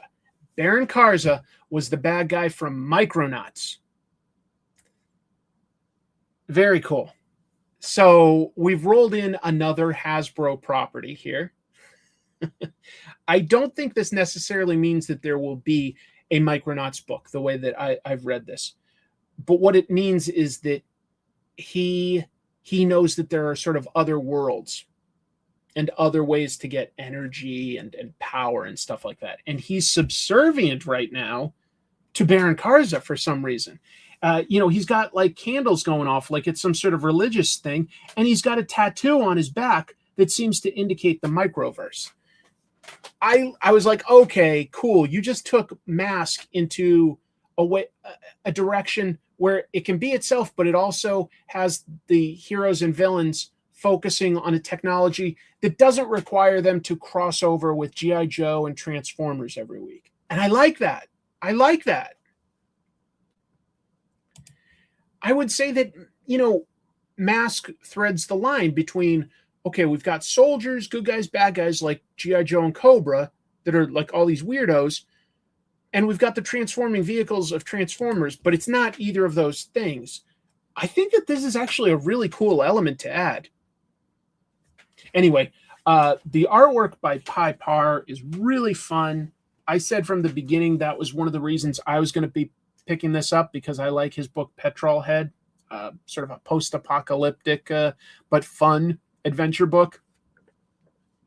And I like seeing the characters start to use their abilities and go up against each other in interesting combinations. And the story's growing. I thought that was a really cool next level idea to insert into Mask that didn't feel like it was detracting. It felt like it was additive in a really good way. I think it's a great idea. Yeah. So yeah, it was. Now this will have to be a little different because they own the rights, of course, to the toys. That doesn't mean that they own the rights. Well, I guess in some ways it might. They're not using, though, this is a new, fresh universe, so they're not trying to base it on the pre-existing Marvel mythology. But I guess now that I think of it, I think Hasbro does own the rights to those stories. But not the specific like Marvel characters that would cross over into them, of course. But it is still technically theirs because Marvel was licensing it. Marvel doesn't have the right to just reprint it without their Hasbro's permission. I would say that out of the Energon Universe books, and there's 4 now, my favorite is G.I. Joe. No question. It's the most focused. It's the property that I like the most, too, so I'm biased there. But this is really good. In fact, I think that right now I like Mask more than Void Rivals or Transformers. And I didn't expect that. But I think I like it more. It's giving me something that I don't know as much about, so it's newer. I like that. No, I haven't checked that out. Is it any good, the new Marvel fighting game?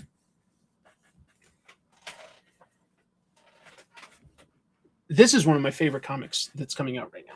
These have all been good books. As far as a monthly book right now, Royals is the first thing I read as soon as I pick it up. Love it.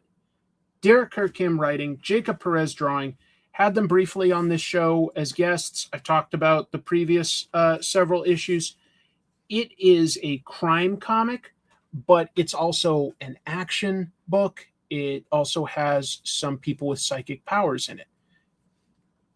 And I keep going, am I going to lose interest? Is it going to slow down? Keeps finding that next gear. It's like when you're shifting to go faster and faster, and you're like, well, this is like a 5-gear book. And then you find out, oh no, this is a 6-gear engine. And you've got like another gear to shift into. And then you find out, no, it's actually a 7-gear engine. I can shift into even another gear. So it's this pleasant surprise.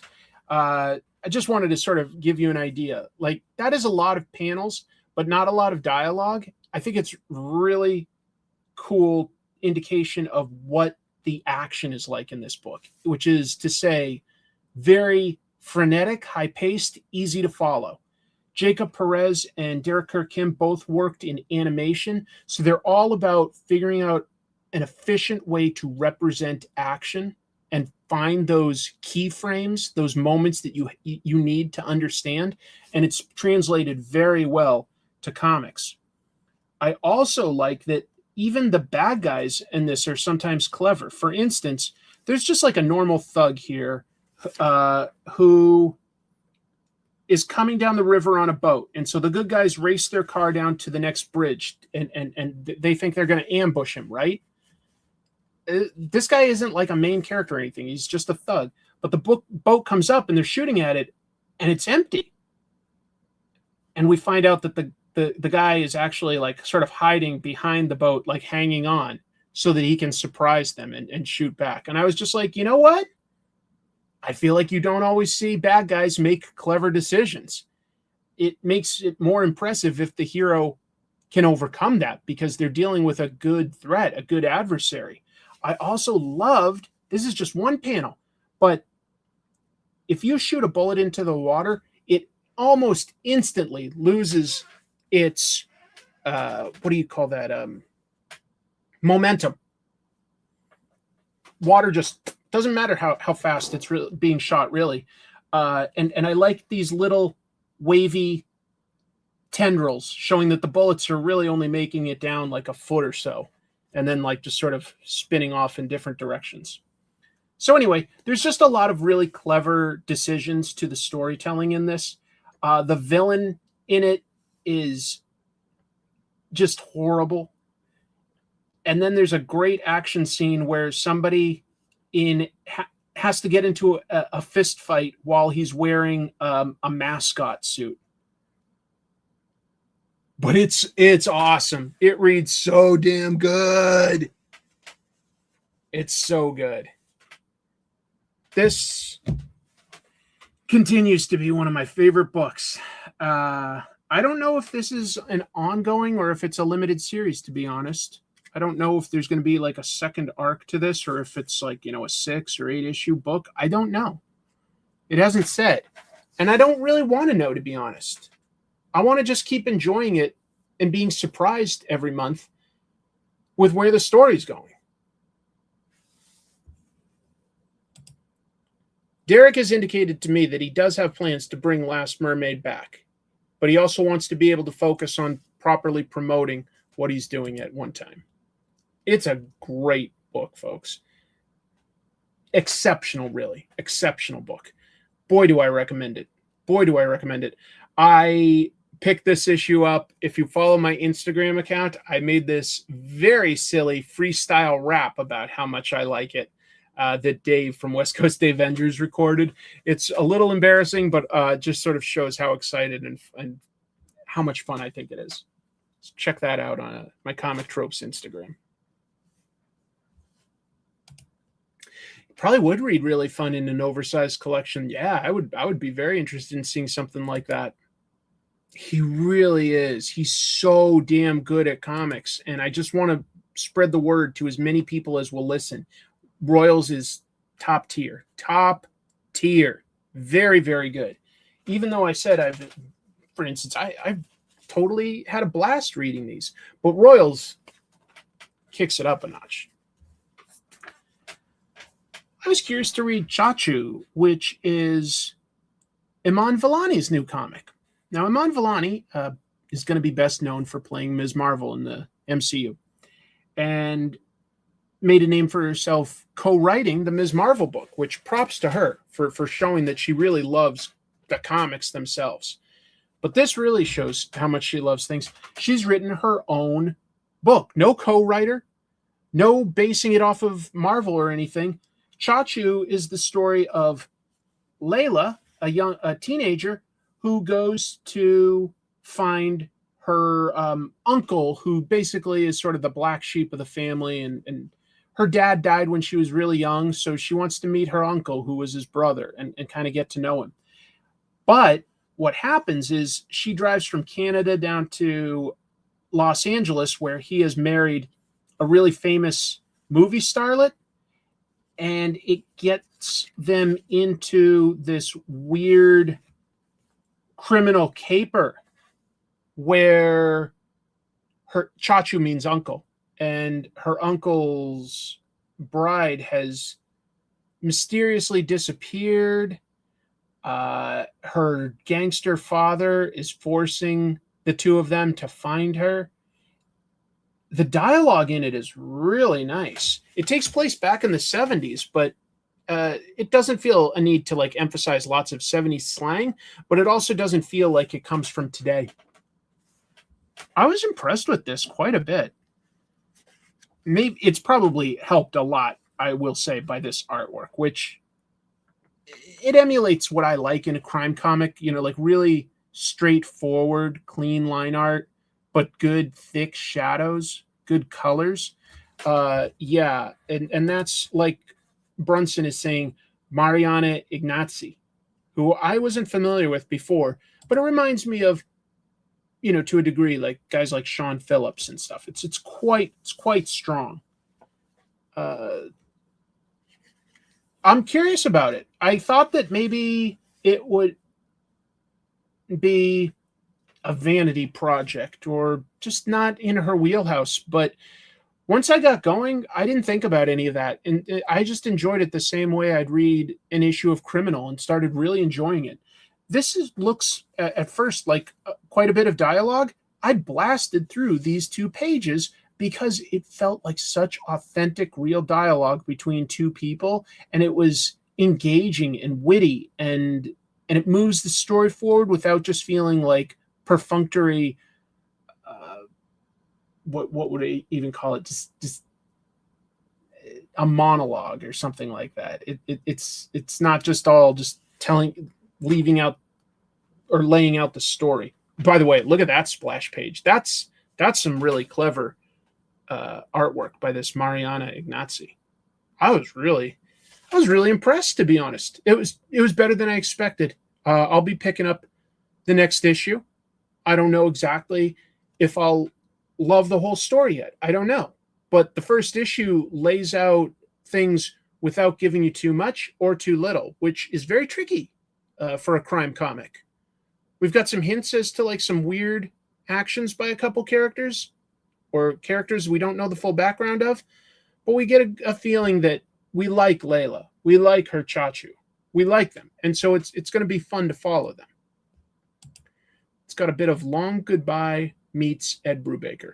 I think that's a totally fair and apt description. I followed this artist on Insta after seeing the preview pages of this. I hadn't looked at that.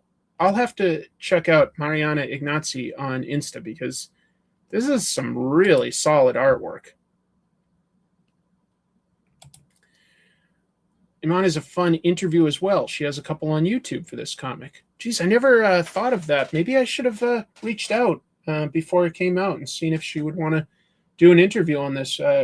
I'm impressed with Iman Vellani. I think she's proven over and over that she has really good storytelling instincts. I think she's done a lot to protect what's important about her character by both, you know, playing it a certain way, as well as taking control and writing some new stories with the character. That not every actor is going to take that much control over their career. No kidding. She said she's a huge fan of Ed Brubaker and Sean Phillips. Makes me like her even more. Makes me like her even more. It's a story, and I won't show you the last few pages, but it hints at like just some weird twists and turns that are going to happen with this story. So, you know, I also think that mysteries were a little easier in some ways to write before we had the internet and cell phones.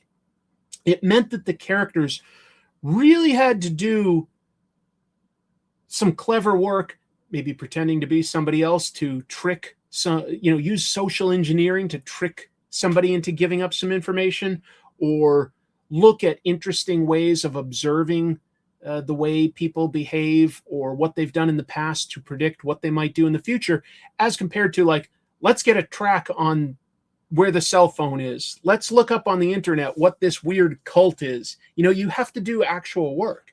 And we know from the beginning that Layla is a fairly smart girl because she's found her uncle who isn't in touch with the family anymore. And think about that.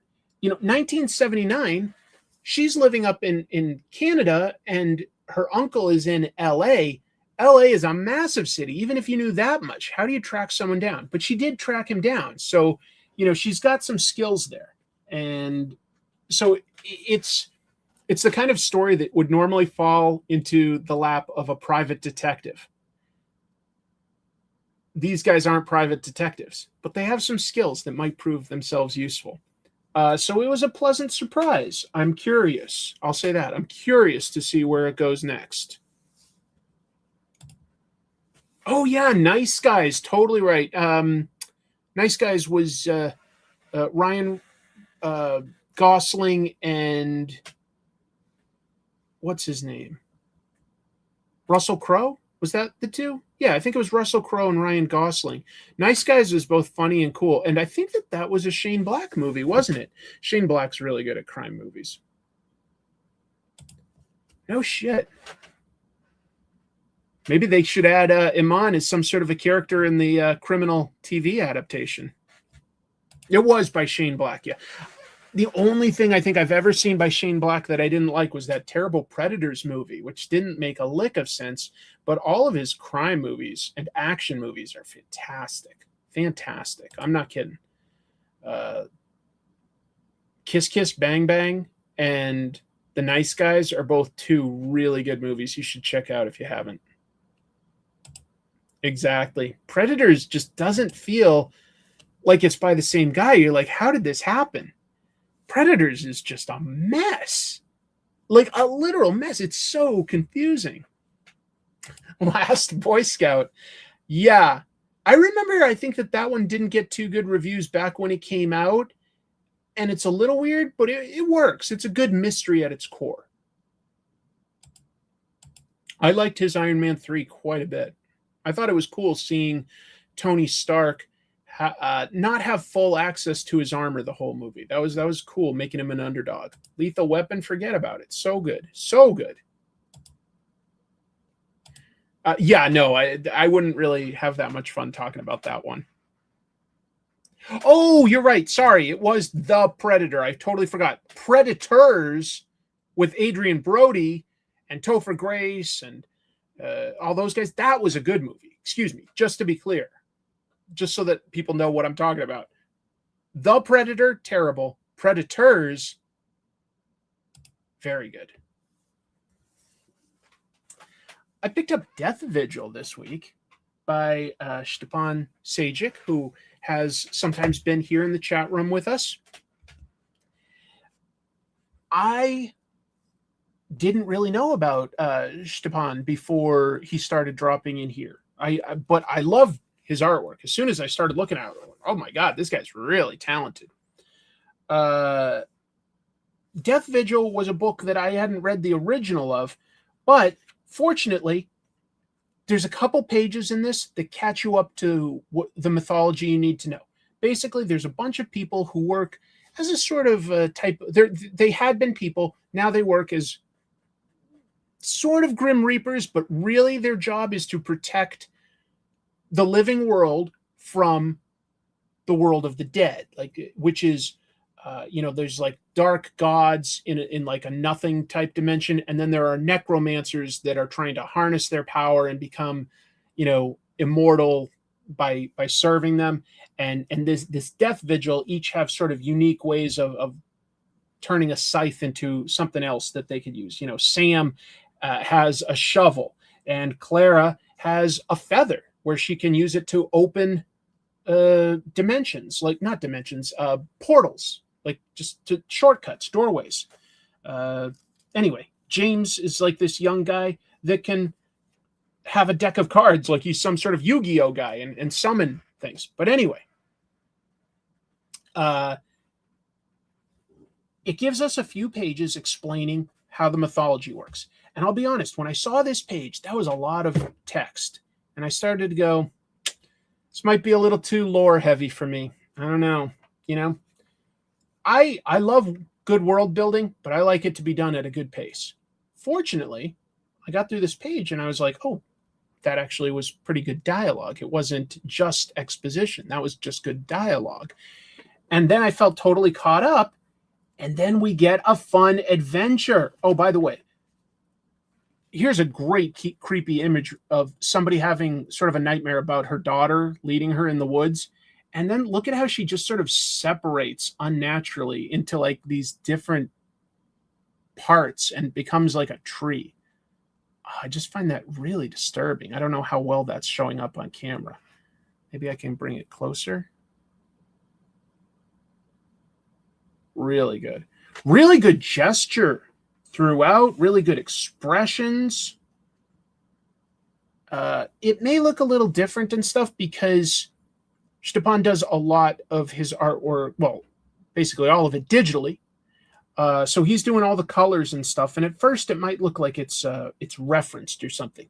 But the more you read, you definitely start to see some really great poses that are not stiff from being referenced. Like this shot of a lady being sort of like pulled up by, you know, we'll say psychic powers, telekinetically. The way her feet are dangling and her arms are outstretched and her back is arched. I was like, that just looks like it has an energy to it. It doesn't look overly referenced. I love it. I love it. And it moves at a good pace and gives us a really cool, weird world building. This is a big first issue, but the characters each have different weird personalities. They have this fantastic battle against some necromancers. Let me find, there is just one incredible design for a monster in this, and I just want to share that. This character, this lady turns into, you know, some sort of unknowable creature, and I just love that with the single eye, the skull face, the tusks. I don't know. I just think that that's a really brilliant design. I just wanted you to see some of it.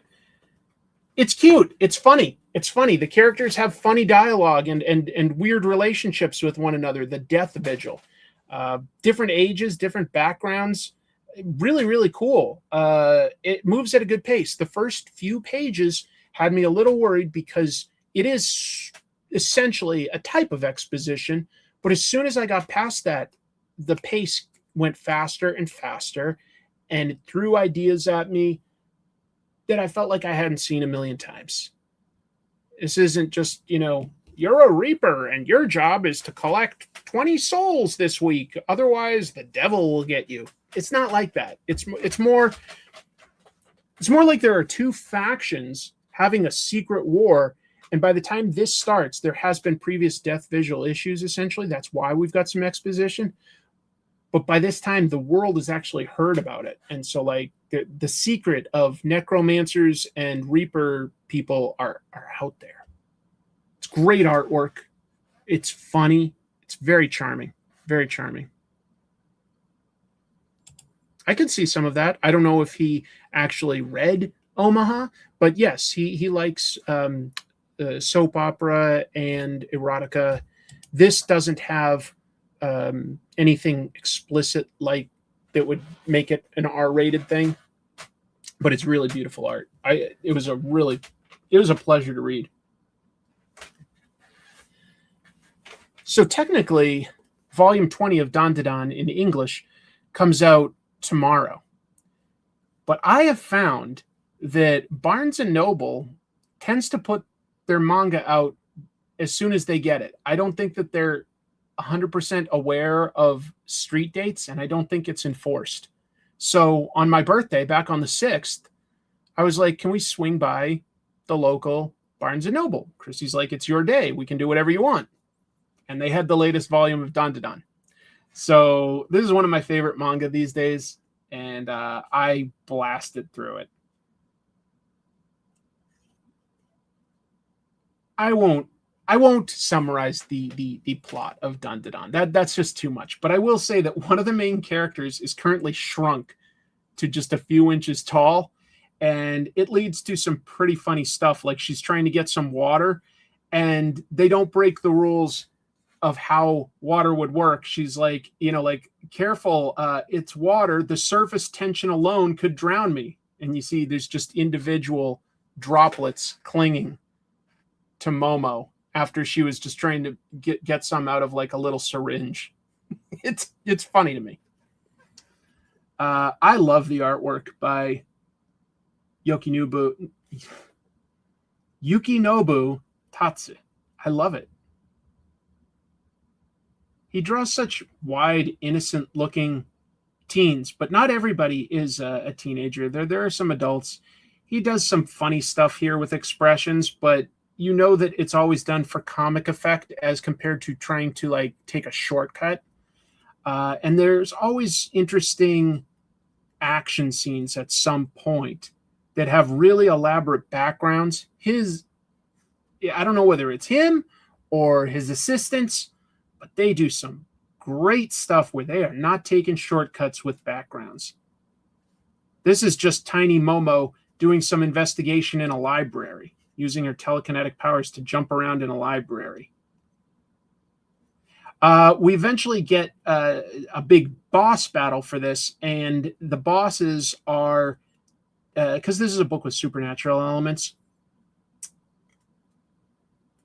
the bosses are these super tiny gnome things that can sew really fast, but they can't be seen by the good guys. So they keep doing things like sewing their clothes together or sewing their hands to the floor. And we, the reader, can often see these big, elaborate double-page spreads. Look at all the detail that would have gone into drawing a lab in a classroom, plus all these tiny little creatures. That is a lot of work. That is a lot of work. And I love it. I love them for it. Some great action scenes with these tiny little things constantly launching knives at the characters. They create these little tiny trebuchets and just launch kitchen knives at the characters constantly. Their clothes start getting stitched to the ground. So by the end, they're running around in their underwear, but it's presented more as comedy than trying to be overtly sexy or anything like that. It's such a weird book where it's got aliens and supernatural and teenage romance. It is one of my favorite manga. Great artwork. It's funny. I've heard that some people say that they felt like the arc after Momo is short. They don't like because it involves like some of the characters or at least one of the characters getting a bit of a memory wipe, and they felt like it was a cheap way to reset it. All I can say is I haven't gotten there yet. I'm not reading ahead in the Japanese. I'm not reading the Jump Plus weekly releases. I'm waiting and getting it in tankobon volumes, but these consistently keep coming out every like 3 months. So there's like, how many is that? Like 4 a year? Yeah, 4 a year. Yeah, no, I'll read other comics. I wouldn't say regularly because none of them are necessarily distributed to us regularly. But I've got Cordo Maltese here by Hugo Pratt. I've got a bunch of manga. I've got Black Sad, which is by Spanish creators but published Bande Dessinée through Belgium publisher. So yeah, I'll read comics from all over the place. I was just talking in the news about how much I love Judge Dredd, a UK comic. I read the first issue and then I accidentally missed the second one. And I think now they've already had the third, but like when I missed getting the second issue, I sort of was like, okay, I'll just pick it up as a trade because I messed up. I really enjoyed that first issue.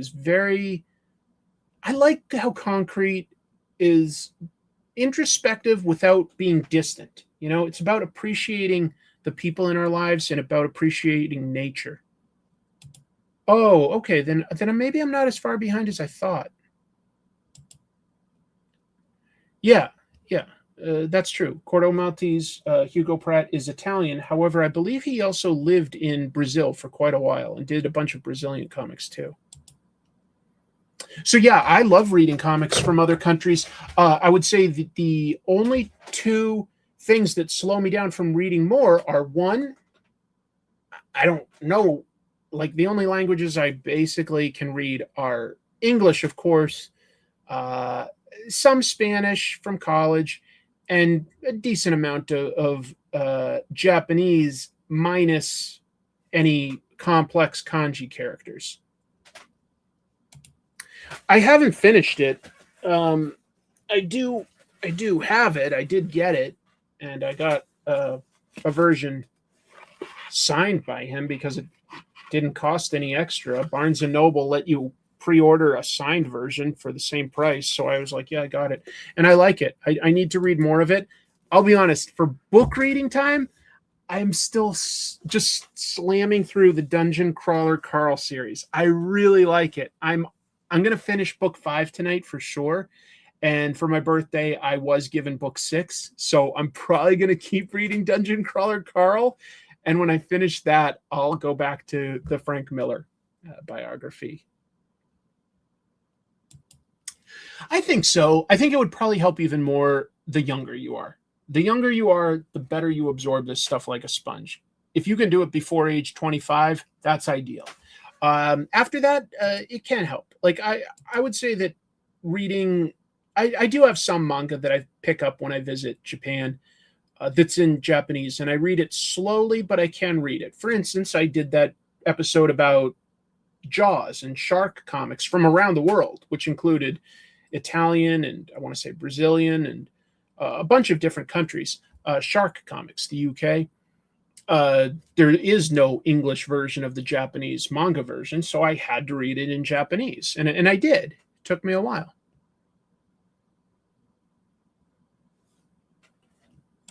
Oh yeah. I find Alejandro Jodorowsky's comics very interesting, very deep, very thought-provoking.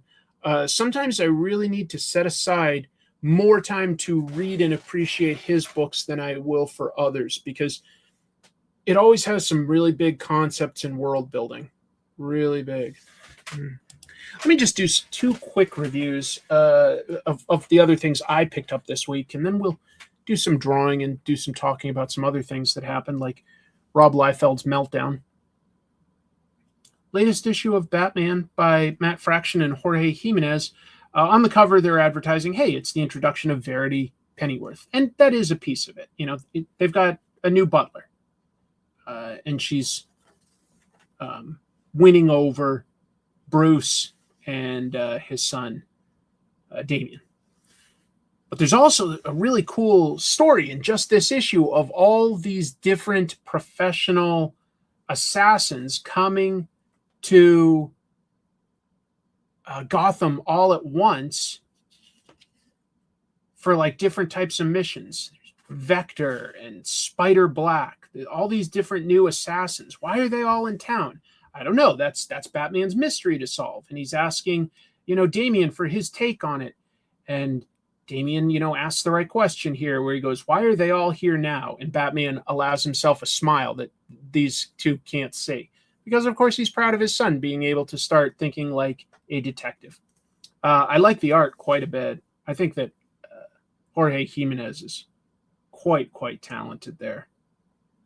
I love this underlit shot of Batman just thinking, like lit by the screen, where we're looking up at him. It's really, really impressive. Anyway, ultimately, by the end of it, we're told, like, Batman's like, why did I come across two of these assassins in the same place and I was able to abduct them? And Verity is like, oh, when you analyzed it and had all these assassins, I was listening and I realized they were all here without knowing each other was here for, like, it's a blind contract that they're here for. And she's like, 5 of them and only 1 of you, that wasn't fair. So I, got into a network and let them all know that they were all here for the same mission. And basically that inspired 2 of them to try to fight to the death.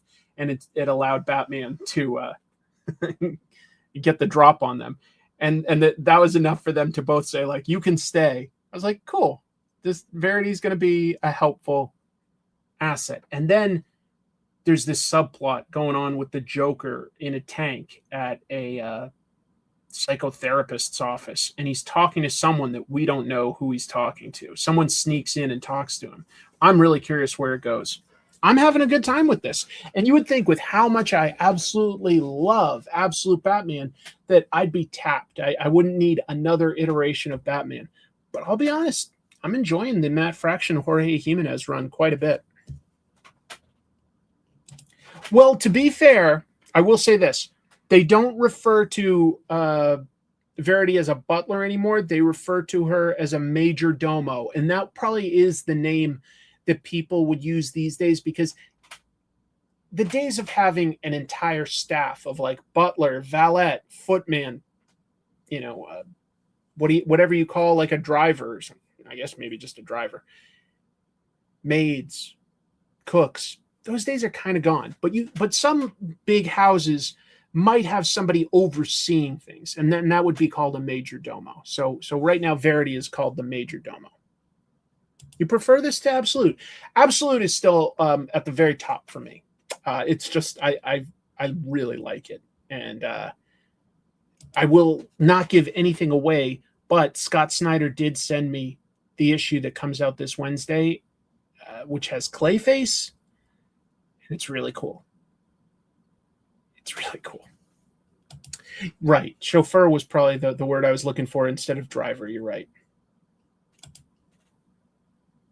But this is a really rock solid take on Batman that's still introducing fun new things. For instance, I like that a couple issues ago, he updated the bat signal to instead be drones that they could summon, and they would just light up as a bat signal. And I was like, that makes so much more sense in the modern day than shining a light and hoping that there's cloud cover that night.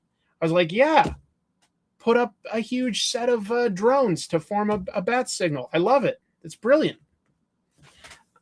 I also picked up this really fun issue called Fort Psycho, which I understand in some level is connected to Matt Kint's mind management, but it's not directly connected.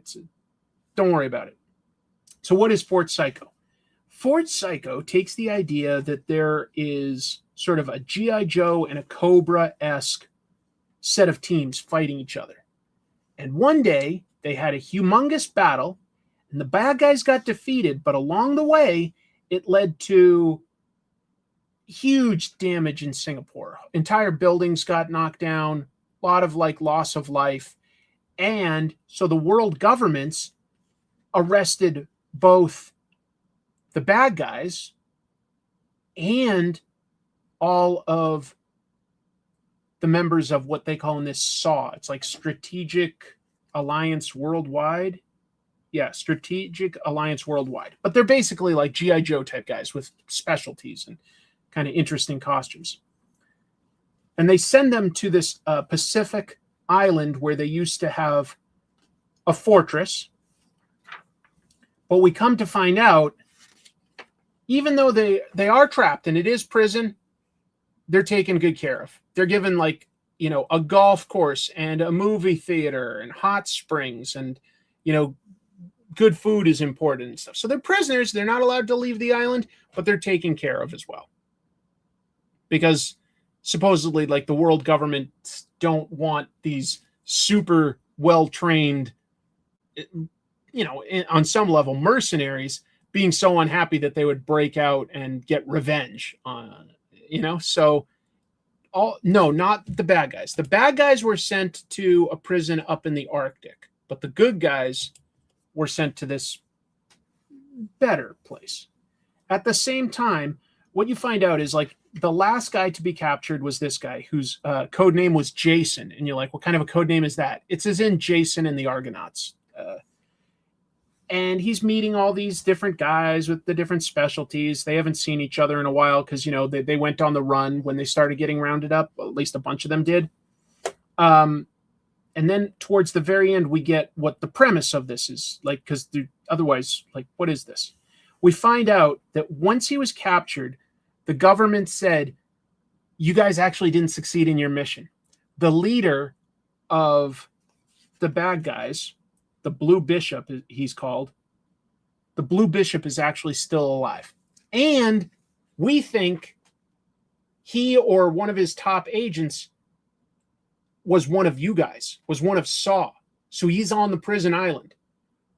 So even though we're sending you to the prison, we're sending you there on a mission. We're sending you to find the mole, the traitor in this G.I. Joe type operation. So there's one guy with a secret mission. He's trying to find out who the traitor is within their team. And that's fun.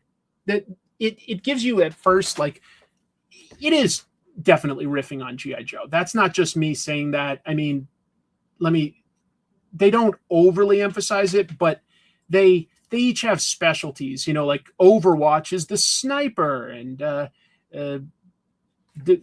Jason runs around in this sort of like armor, kind of looks like Guardian from Superman. Or if we were sticking with G.I. Joe, there was a weird G.I. Joe called Barricade who had an outfit like that. The bad guys have special helicopters, and the good guys have specialties like chef is a good chef, but he was an expert of poison. And there's a master of disguise, and so on. The bad guys have like red ninjas, but they also have these like punks that are definitely like the dreadnoughts, so it definitely is taking some of those ideas and running with it.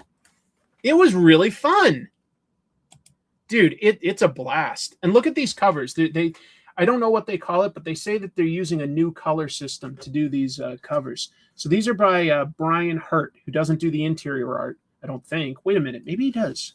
Let me double check. Excuse me, he does. Brian Hurt does the interior art as well. But I love these colors. They pop. This also, yes, beyond G.I. Joe, it definitely has elements of The Prisoner. Definitely. You guys are picking up on it. Never mind. Yep. All right.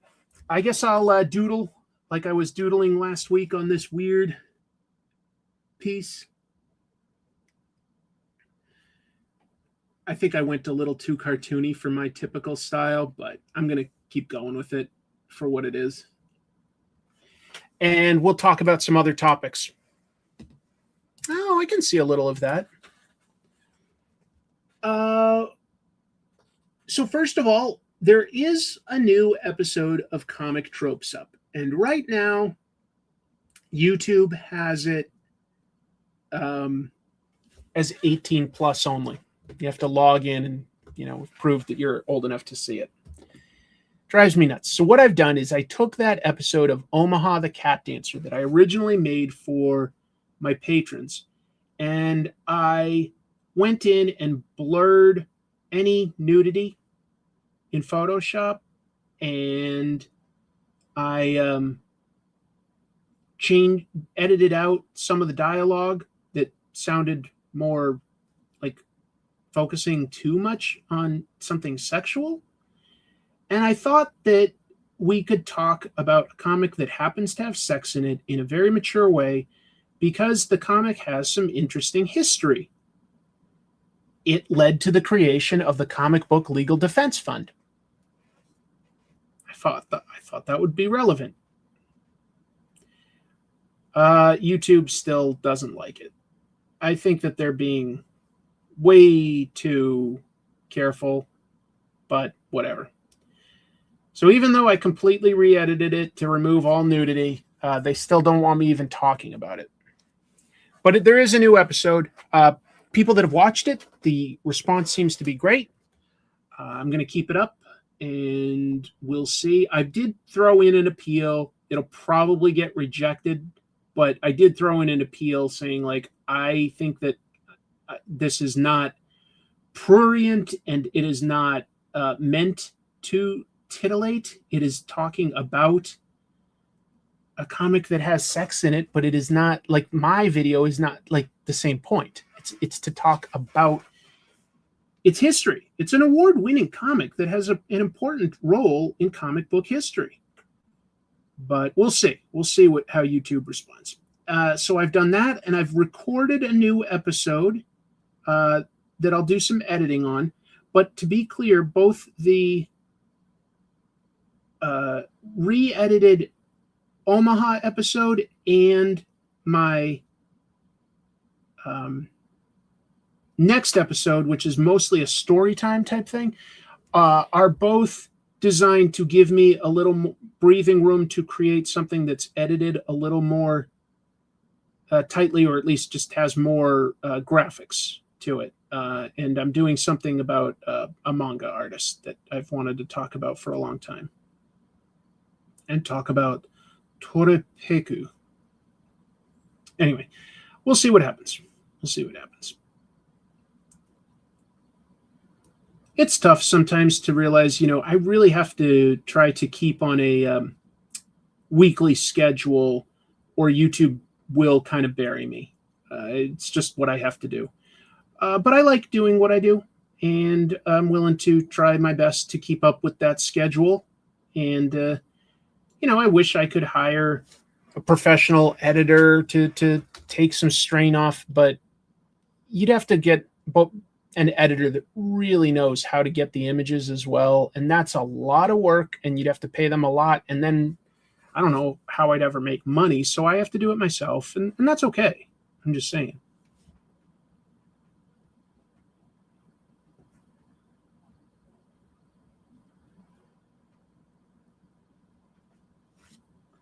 Well, that's okay. That's okay.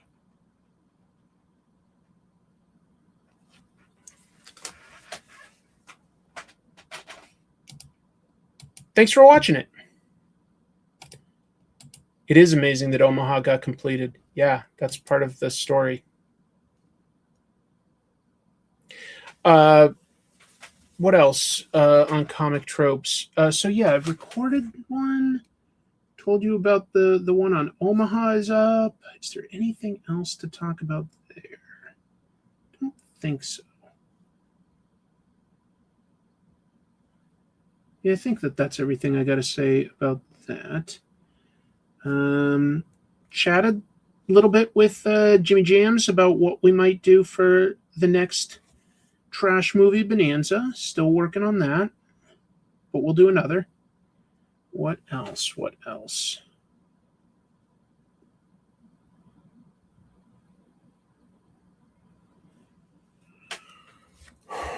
I think that's about it with the channel that I can think of. I haven't read Diamante, but I have read a little bit of the Meta Barons. I need to read more. Haven't seen Caped Crusader. Would love to, but haven't had a lot of time to watch anything. I didn't see any movies this week. I don't think I even watched really any TV. So yeah. Did you see if any comic creators were credited in the Spider-Man Brand New Day movie? Yeah, there's a ton. It was really interesting to see who was credited. There's a lot of recognizable names in there. There's a lot of names. Yeah.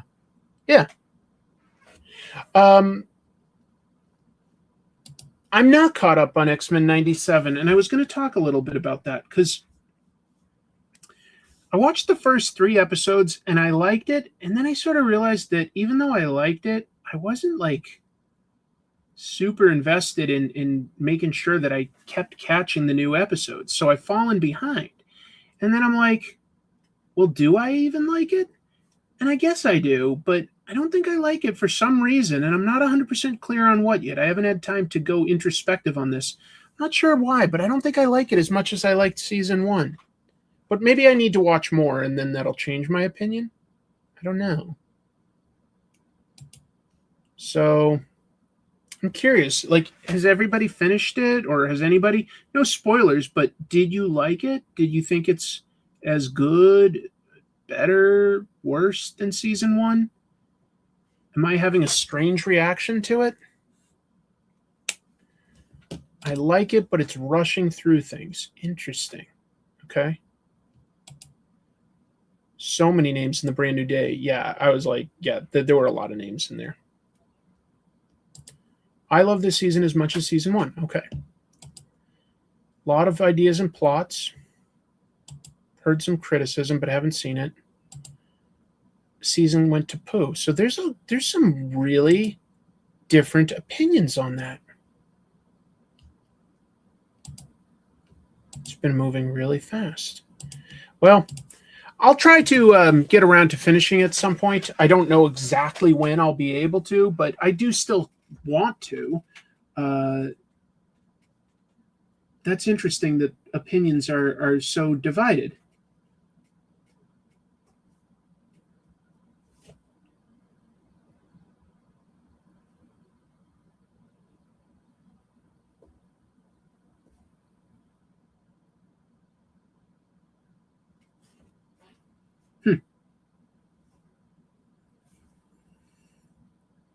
Me not know.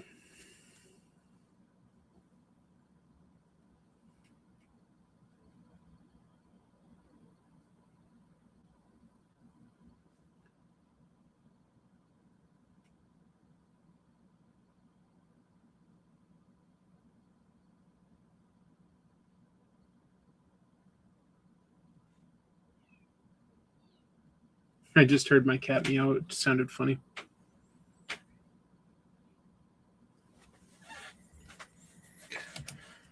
I like it so far. I think I go easier on that show than some people, but yeah, I like Strange New Worlds quite a bit. I finished a show with Chrissy a few days ago that we both really liked, Widow's Bay on Apple Plus. I made some time to watch that with her. We both liked that. It's kind of funny. It's a little spooky. It's a good blend.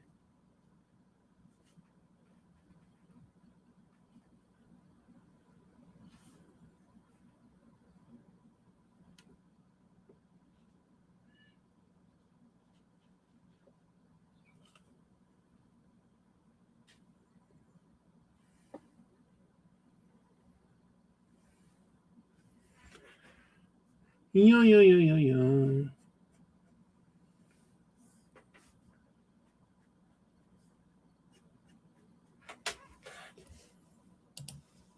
Oh, good. I'm glad a couple other people watched it. Yeah.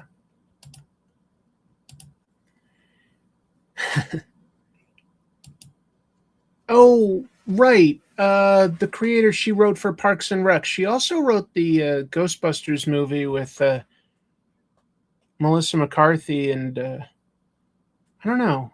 I think that movie's problem wasn't necessarily in the writing so much as in letting some really funny people just ad-lib a little too much. It wasn't focused enough. Yeah. Amy Dipple, thank you. Appreciate that. Yeah. I like Parks and Rec a lot.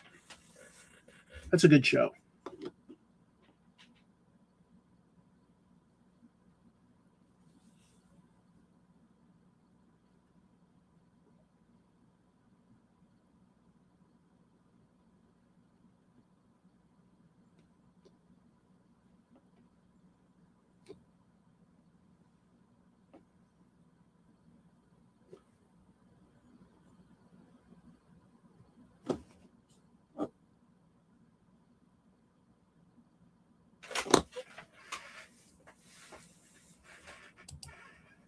Speaking of spooky, with October around the corner, are you planning any horror themes for the season of movie viewings? We'll definitely look at least 1 or 2 horror movies in October, at least for Trash Movie Bonanza. I'm not 100% sure if there's a horror comic I want to do a deep dive in for October. I don't have a good idea for one yet. I don't know. Are you going to adopt the next stray cat that you rescue since you're thinking about getting a new pet? I'm not going to let myself adopt any animals until we finish the repairs from the flood, which are going very slowly. We're communicating with I'll call them the contractors just to keep it simple, but it is very slow going. Very, very slow. So it's tough. It's tough.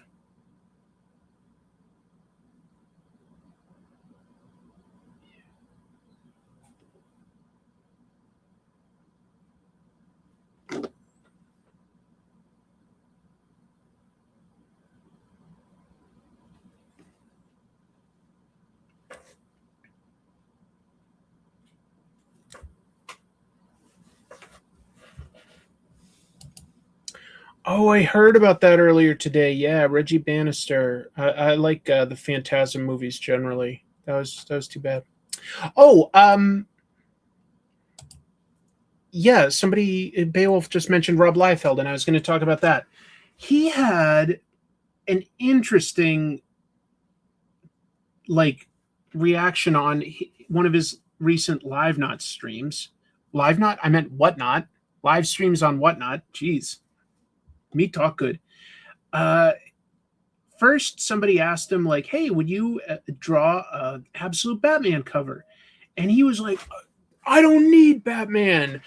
I thought that it was a big reaction. He was like, and in some ways, I'm like, yeah, you're right. Like, you don't need Batman. I get it, Rob. He doesn't.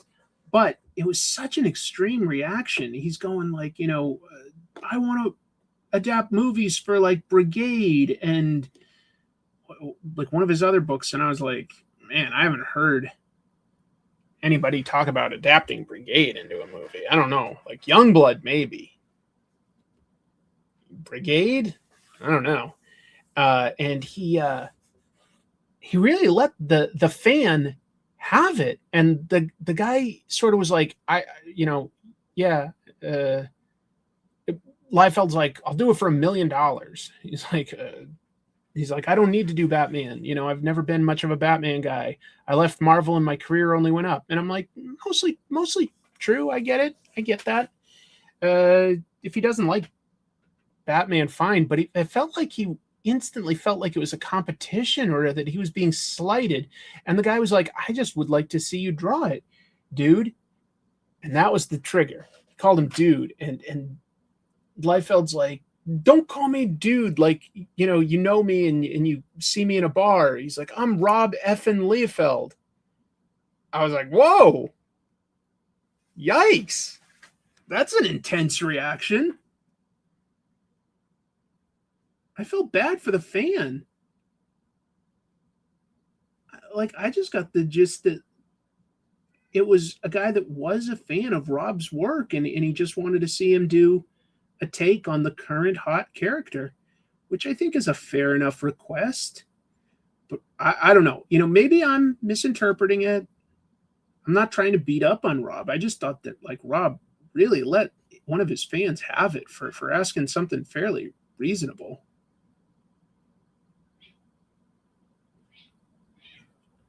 I don't know.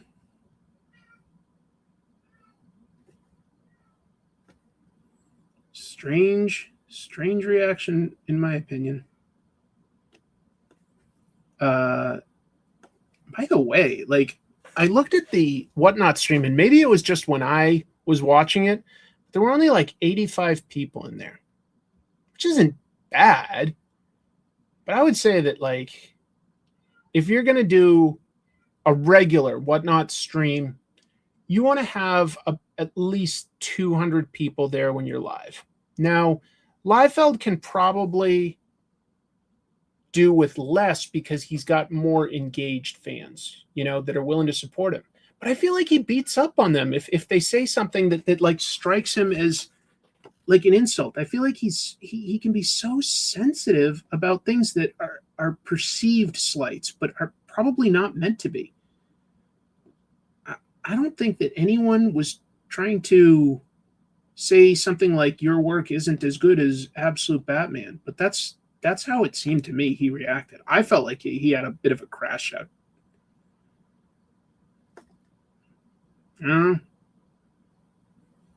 If not, that's fine. I'm willing to say that I could be wrong, but if I'm wrong, I'll say that it was very hard to understand where he's coming from if I'm wrong.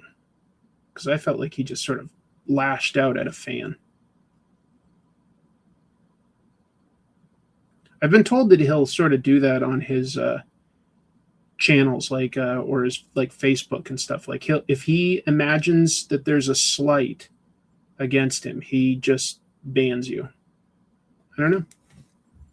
I don't want to deal with that. Like I would never go on like the John Byrne forums or a Rob Liefeld Facebook group because I just don't have the energy to deal with people like flipping out on, imagined slights when they're fans.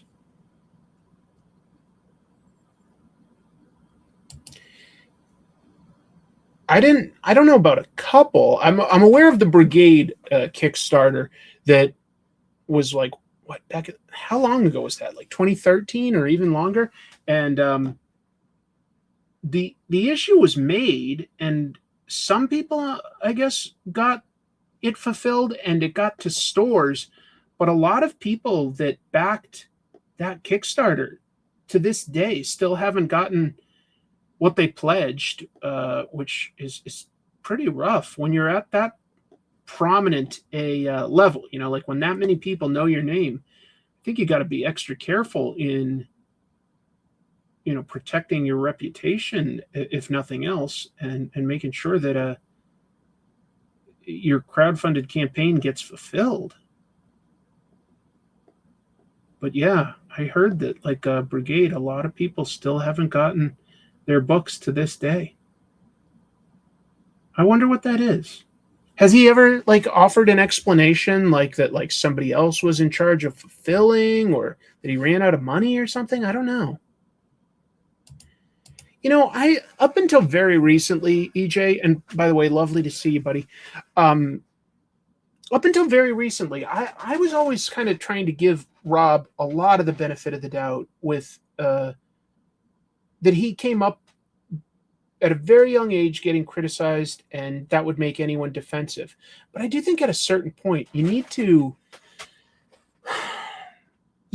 find some objectivity and step back. I get it. I do. He does get attacked a lot, and that's probably not fair. Of course it isn't fair. Nobody should. Yeah.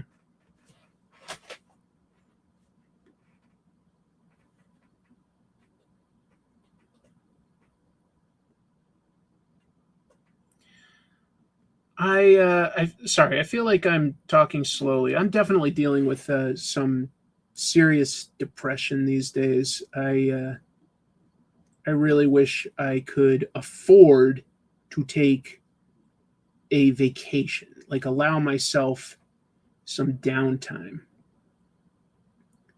Not just downtime, but legit get out of the house type thing. But I need to fix my house, and I've got to work a lot of hours at my job and create a lot of episodes so that I can pay my bills. It's tricky.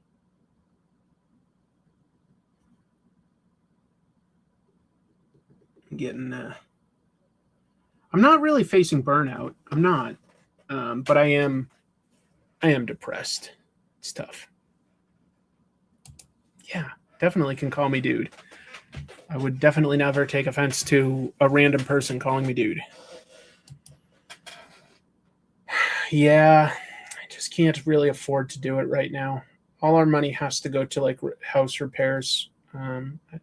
I might be able to. What I'm hoping to do is hope to go to New York Comic Con, since I always do that. But that probably would be just like in for the weekend and right back, I think. But that's what I'm hoping for. I'm hoping to at least do that.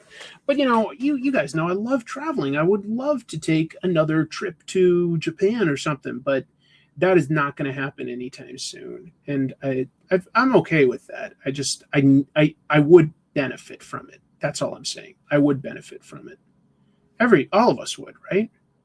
We all need breaks. Of course we do.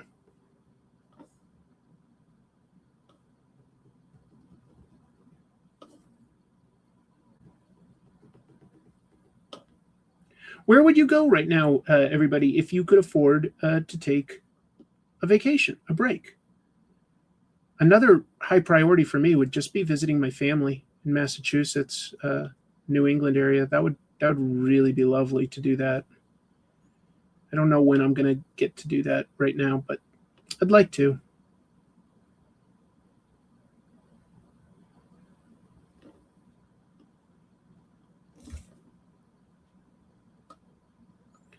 I'll pull my head up and see what people are saying for a trip. Japan. Japan has got over tourism, but it is beautiful. Oh, that's so cool. You'll get to go to the Lucas Narrative Art Museum. Boy, would I love to see that. Another Japan. Yep. How do you find the balance between seeing your channel as a fun outlet and a bit of a chore, or has that line already been crossed? Maybe the fact that I've kept a day job helps make YouTube really not look as bad. Maybe. But I love comics, and I do love talking about them. The only tough part to this really at all isn't like seeing something underperform versus what I want, or, you know, writing a script or recording it. It's only the only parts that I find are tough, but I do still get pleasure from them, are editing. I love making the choices on what I cut and what I keep in, and it's just sourcing the images. Sourcing the images is work. That's about the only thing, to be honest. That's about the only thing. Singapore and Japan. Yeah. The sign commemorating the birthplace of TMNT. Is that Dover, New Hampshire? I could be wrong, but I think it's that. LA. Don't really like travel. Recently visited China. Oregon coast. Beautiful. Iceland and Jamaica. Been to one. Haven't been to Iceland. I would love to. Ireland would be cool. Yeah, I would love to go to Ireland. Editing is tough. I conserve comics on my channel. I spend more time editing than actually doing the conservation work sometimes. One feeds the other, right? One feeds the other. I never have a shortage of ideas. The only things that are like ever roadblocks for me are, image gathering. That's the only part of putting episodes together that is really tough. And it's not always tough, but if there's a tough part, it's that.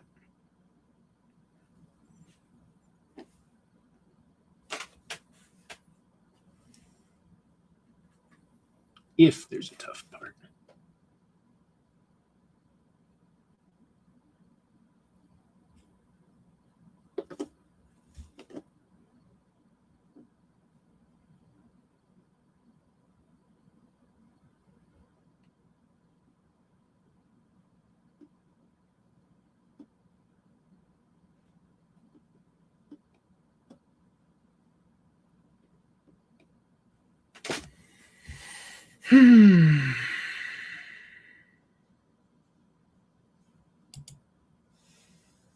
Machu Picchu is one that I would love to go to. I would love to take a hike up there. That would be nice. Did I have anything else in my banner here? I'm going to pause it to take a look to see if I'm forgetting any topics. Oh, I know what I was going to do. Hold on. I had to reset. I'm going to pause from this somewhat terrible drawing to go here, and I'm going to open up to look. Let's look at what comics are coming out this coming Wednesday. We'll talk lightly about new releases. Let me just pull something up here. Okay. There we go. How do I add that? Add share screen, window. Yeah. There we go. Why is that? Oh, I need to make the actual window bigger. Hold on. I just went to one of my local comic websites here so that they list what's coming out. So let's see. We've got the new Miles Morales Spider-Man book back in the original comic. That's written by Brian Edward Hill, I know. It's a nice cover. I don't know if I need to read that, but that's cool that he's back. I do like Miles Morales. I don't know. I haven't read him in a while. Maybe I should get caught up. Looks like there's another Mark Waid, Chris Samnee Batman and Robin book. Batman and Robin Year One Dynamic Duos 1. Okay. Wouldn't say I care about any of the rest there, unless anybody has any big thoughts on Godzilla or Thor, Queen in Black, anything like that. Yeah, Chris Samnee is really, really good. I will talk about that. Yes, I will talk about that. Give me a moment. It's a sequel. Okay. It is a nice cover. I guess, what's that? War of the Worlds and Godzilla. I feel like Godzilla would trash him in about 2 seconds, but sure. What else we got this week? I don't know. Regicide. Oh, that's a new comic. Gargoyles, The Foundry, Cult de Sac, Gastronomique, Fall of Kylo Ren. Can't say that any of those are really on my radar right now. No, just doesn't really do anything for me. New Hack Slash book, Facsimile. Oh, Absolute Batman, but I already told you. Yeah, this is a really cool issue. Batman versus Clayface. Very, very cool. More stuff goes on than just that, but yeah. Issue 23. Wow, almost 2 years in. Not reading any Superman these days. Adventure Time, never really seen more than like about 3 episodes, so I don't know Adventure Time very well.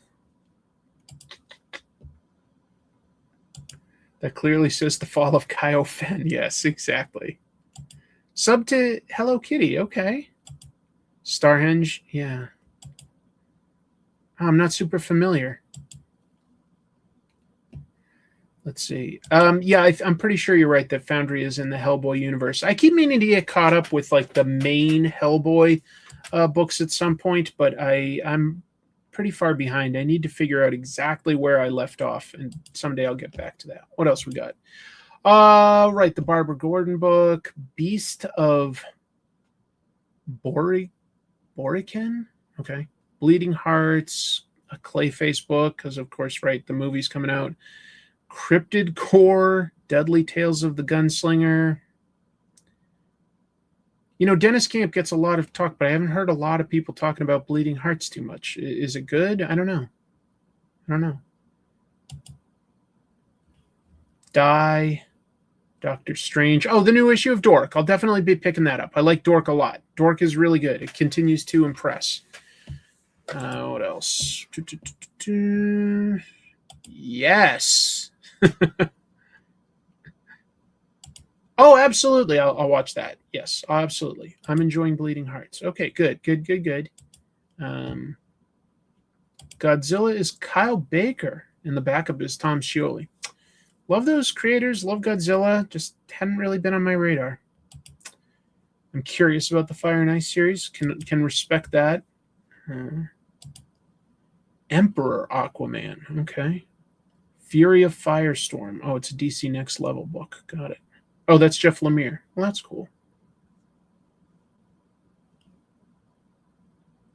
Wait, is Dan Panosian drawing the interiors of Dark Wolf? Because I see Thierry, I think. Panosian, Lunatic. Oh, no, Dynamite Teen. Okay, that's not Thierry. So Panosian must be writing it and just did the cover. If he was doing the interiors, I'd read it. G.I. Joe I'll pick up because I love G.I. Joe. Generation X. I didn't even realize that there was a Generation X book, and this is already issue 7. That's not good. That was not on my radar. Masters of the Universe book, Heavy Metal book, Infernal Hulk. I'm just going to pick it up and trade. Innards, Rob Geary. Panosian is doing the interiors on a Wolverine book. Okay, I would read that. Yeah, I always like G.I. Joe. Yeah, G.I. Joe I always enjoy. Just writing it, got it. And no disrespect, I'm just saying that like his interiors would definitely get me to pick that particular book up. Jeff the Land Shark. Okay. Murder Hobo. Haven't heard of that one. Nice House by the Sea, Of the Earth, Power Rangers Unlimited, The Punisher. What's this guy's deal? That isn't Jigsaw, right? No, that's not Jigsaw, but it looks like a guy that's got his neck broken and he's running around in some sort of neck brace. How's he going to go up against Punisher? He's going to get his damn neck broken again. I think I just guessed where it's going. Rascal Randy, yeah, Savage Sword of Conan. Oh, Shaolin Cowboy. Definitely will pick that up. Always will pick up anything by Uncle Jeff Darrow. He's the best. And I really liked Staying AI Live issue 1. I like that quite a bit. I'll definitely pick that up. Starhenge. Lots of respect for Liam Sharp. I really loved his Conan story that he did a few months ago. But Starhenge, I just didn't get as into. I wish I did because I like Liam. Supergirl issue, Thundercat Silverhawks crossover. Doesn't really do much. I'll get Shaolin Cowboy. Transformers is on my sub list. $1 Trillion Kid, don't care about. Twilight Zone. Who's making that? Rosemary Soul, Charles Soul, Sean Peacock. Probably not. Venom, no, don't care. Witchblade, don't care. Wolverine. It's always a Wolverine book. X-Men DNX Prologue, X-Men United, and X-Men 97. Nah. So I'll get Transformers, Shaolin Cowboy, G.I. Joe, Dork, and Absolute Batman. Yeah, personally, I'll get 5 books this week, I think. That's me. Anybody getting more than that?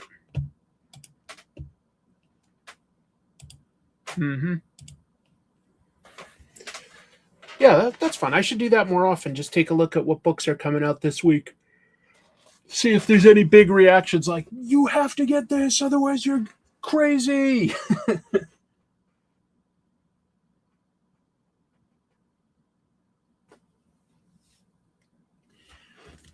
I think I drew this too cartoony for myself, and I drew Spidey way too buff. I was having fun drawing like the lats, the back lats, but I gave Spidey way too much. Sorry, Spides. So sorry. My bag. I'll go back to doing this guy. I didn't even show it. Never mind. Got a couple of the JLA Avengers saved up. Nice. Great crossover. Great book. Venom and Hello Kitty. Getting 2. Okay. I get 9 books a month. Good for you. I wish I spent less. There was one that looked interesting. I think it was called The Future is Blank. Have you seen the Dungeon Crawler comic book? I got the free comic book day, and then there's a trade paperback in Barnes & Noble, and I flipped through it. I don't really care for the manga-esque webtoon art on it. It's just not for me. Love the book series. Didn't really like the manga take on it. It just wasn't me. Hey, I will take that in a heartbeat. I was trying to go for simplified line work on it, but I would not personally think of it as Cory Walker, one of my favorite artists. Cory isn't on social media a whole lot these days. If you don't know, he's the co-creator of Invincible. One of my favorite artists. Guy I used to talk to forever back around like 2000. What was I going to say about Corey? Oh, but if you go to Corinthal, that's his name, on Instagram, he has posted some of his designs that he did for the Superman cartoon. What's it called? My Adventures with Superman. Like some suit designs for Superman and Supergirl. Very cool to see new artwork by Corey. He's really good at suit designs too. So really cool. At Corinthal on Instagram. Strong recommend. Take a look. Anyway, I think I'm going to wrap up the show. I didn't quite get to 3 hours because I started a little late. My bad. But I'm going to get some sort of a little dinner, and I'll come back and put some chapters in this for people that are watching it later. And what else? I've got work tomorrow, but I'll get some editing done because I have recorded the next episode of Comic Tropes, so I'll do some of that. Yeah, I heard that Peacock has the rights to do a live-action dungeon crawler. Carl, Seth, what's his name? McFarlane? Is he the guy that did Family Guy and the Orville and all that? He's got the rights to adapt that. I hope it's good. I like the books a lot. Dude, yes, absolutely. JLA Avengers, some of Perez's best. Really good story by Kurt Busiek. With so many characters, it could have been a mess, but I thought it was really, really good. Folks, I had an excellent time chatting with all of you tonight. Thank you for your patience with the delay in getting it started.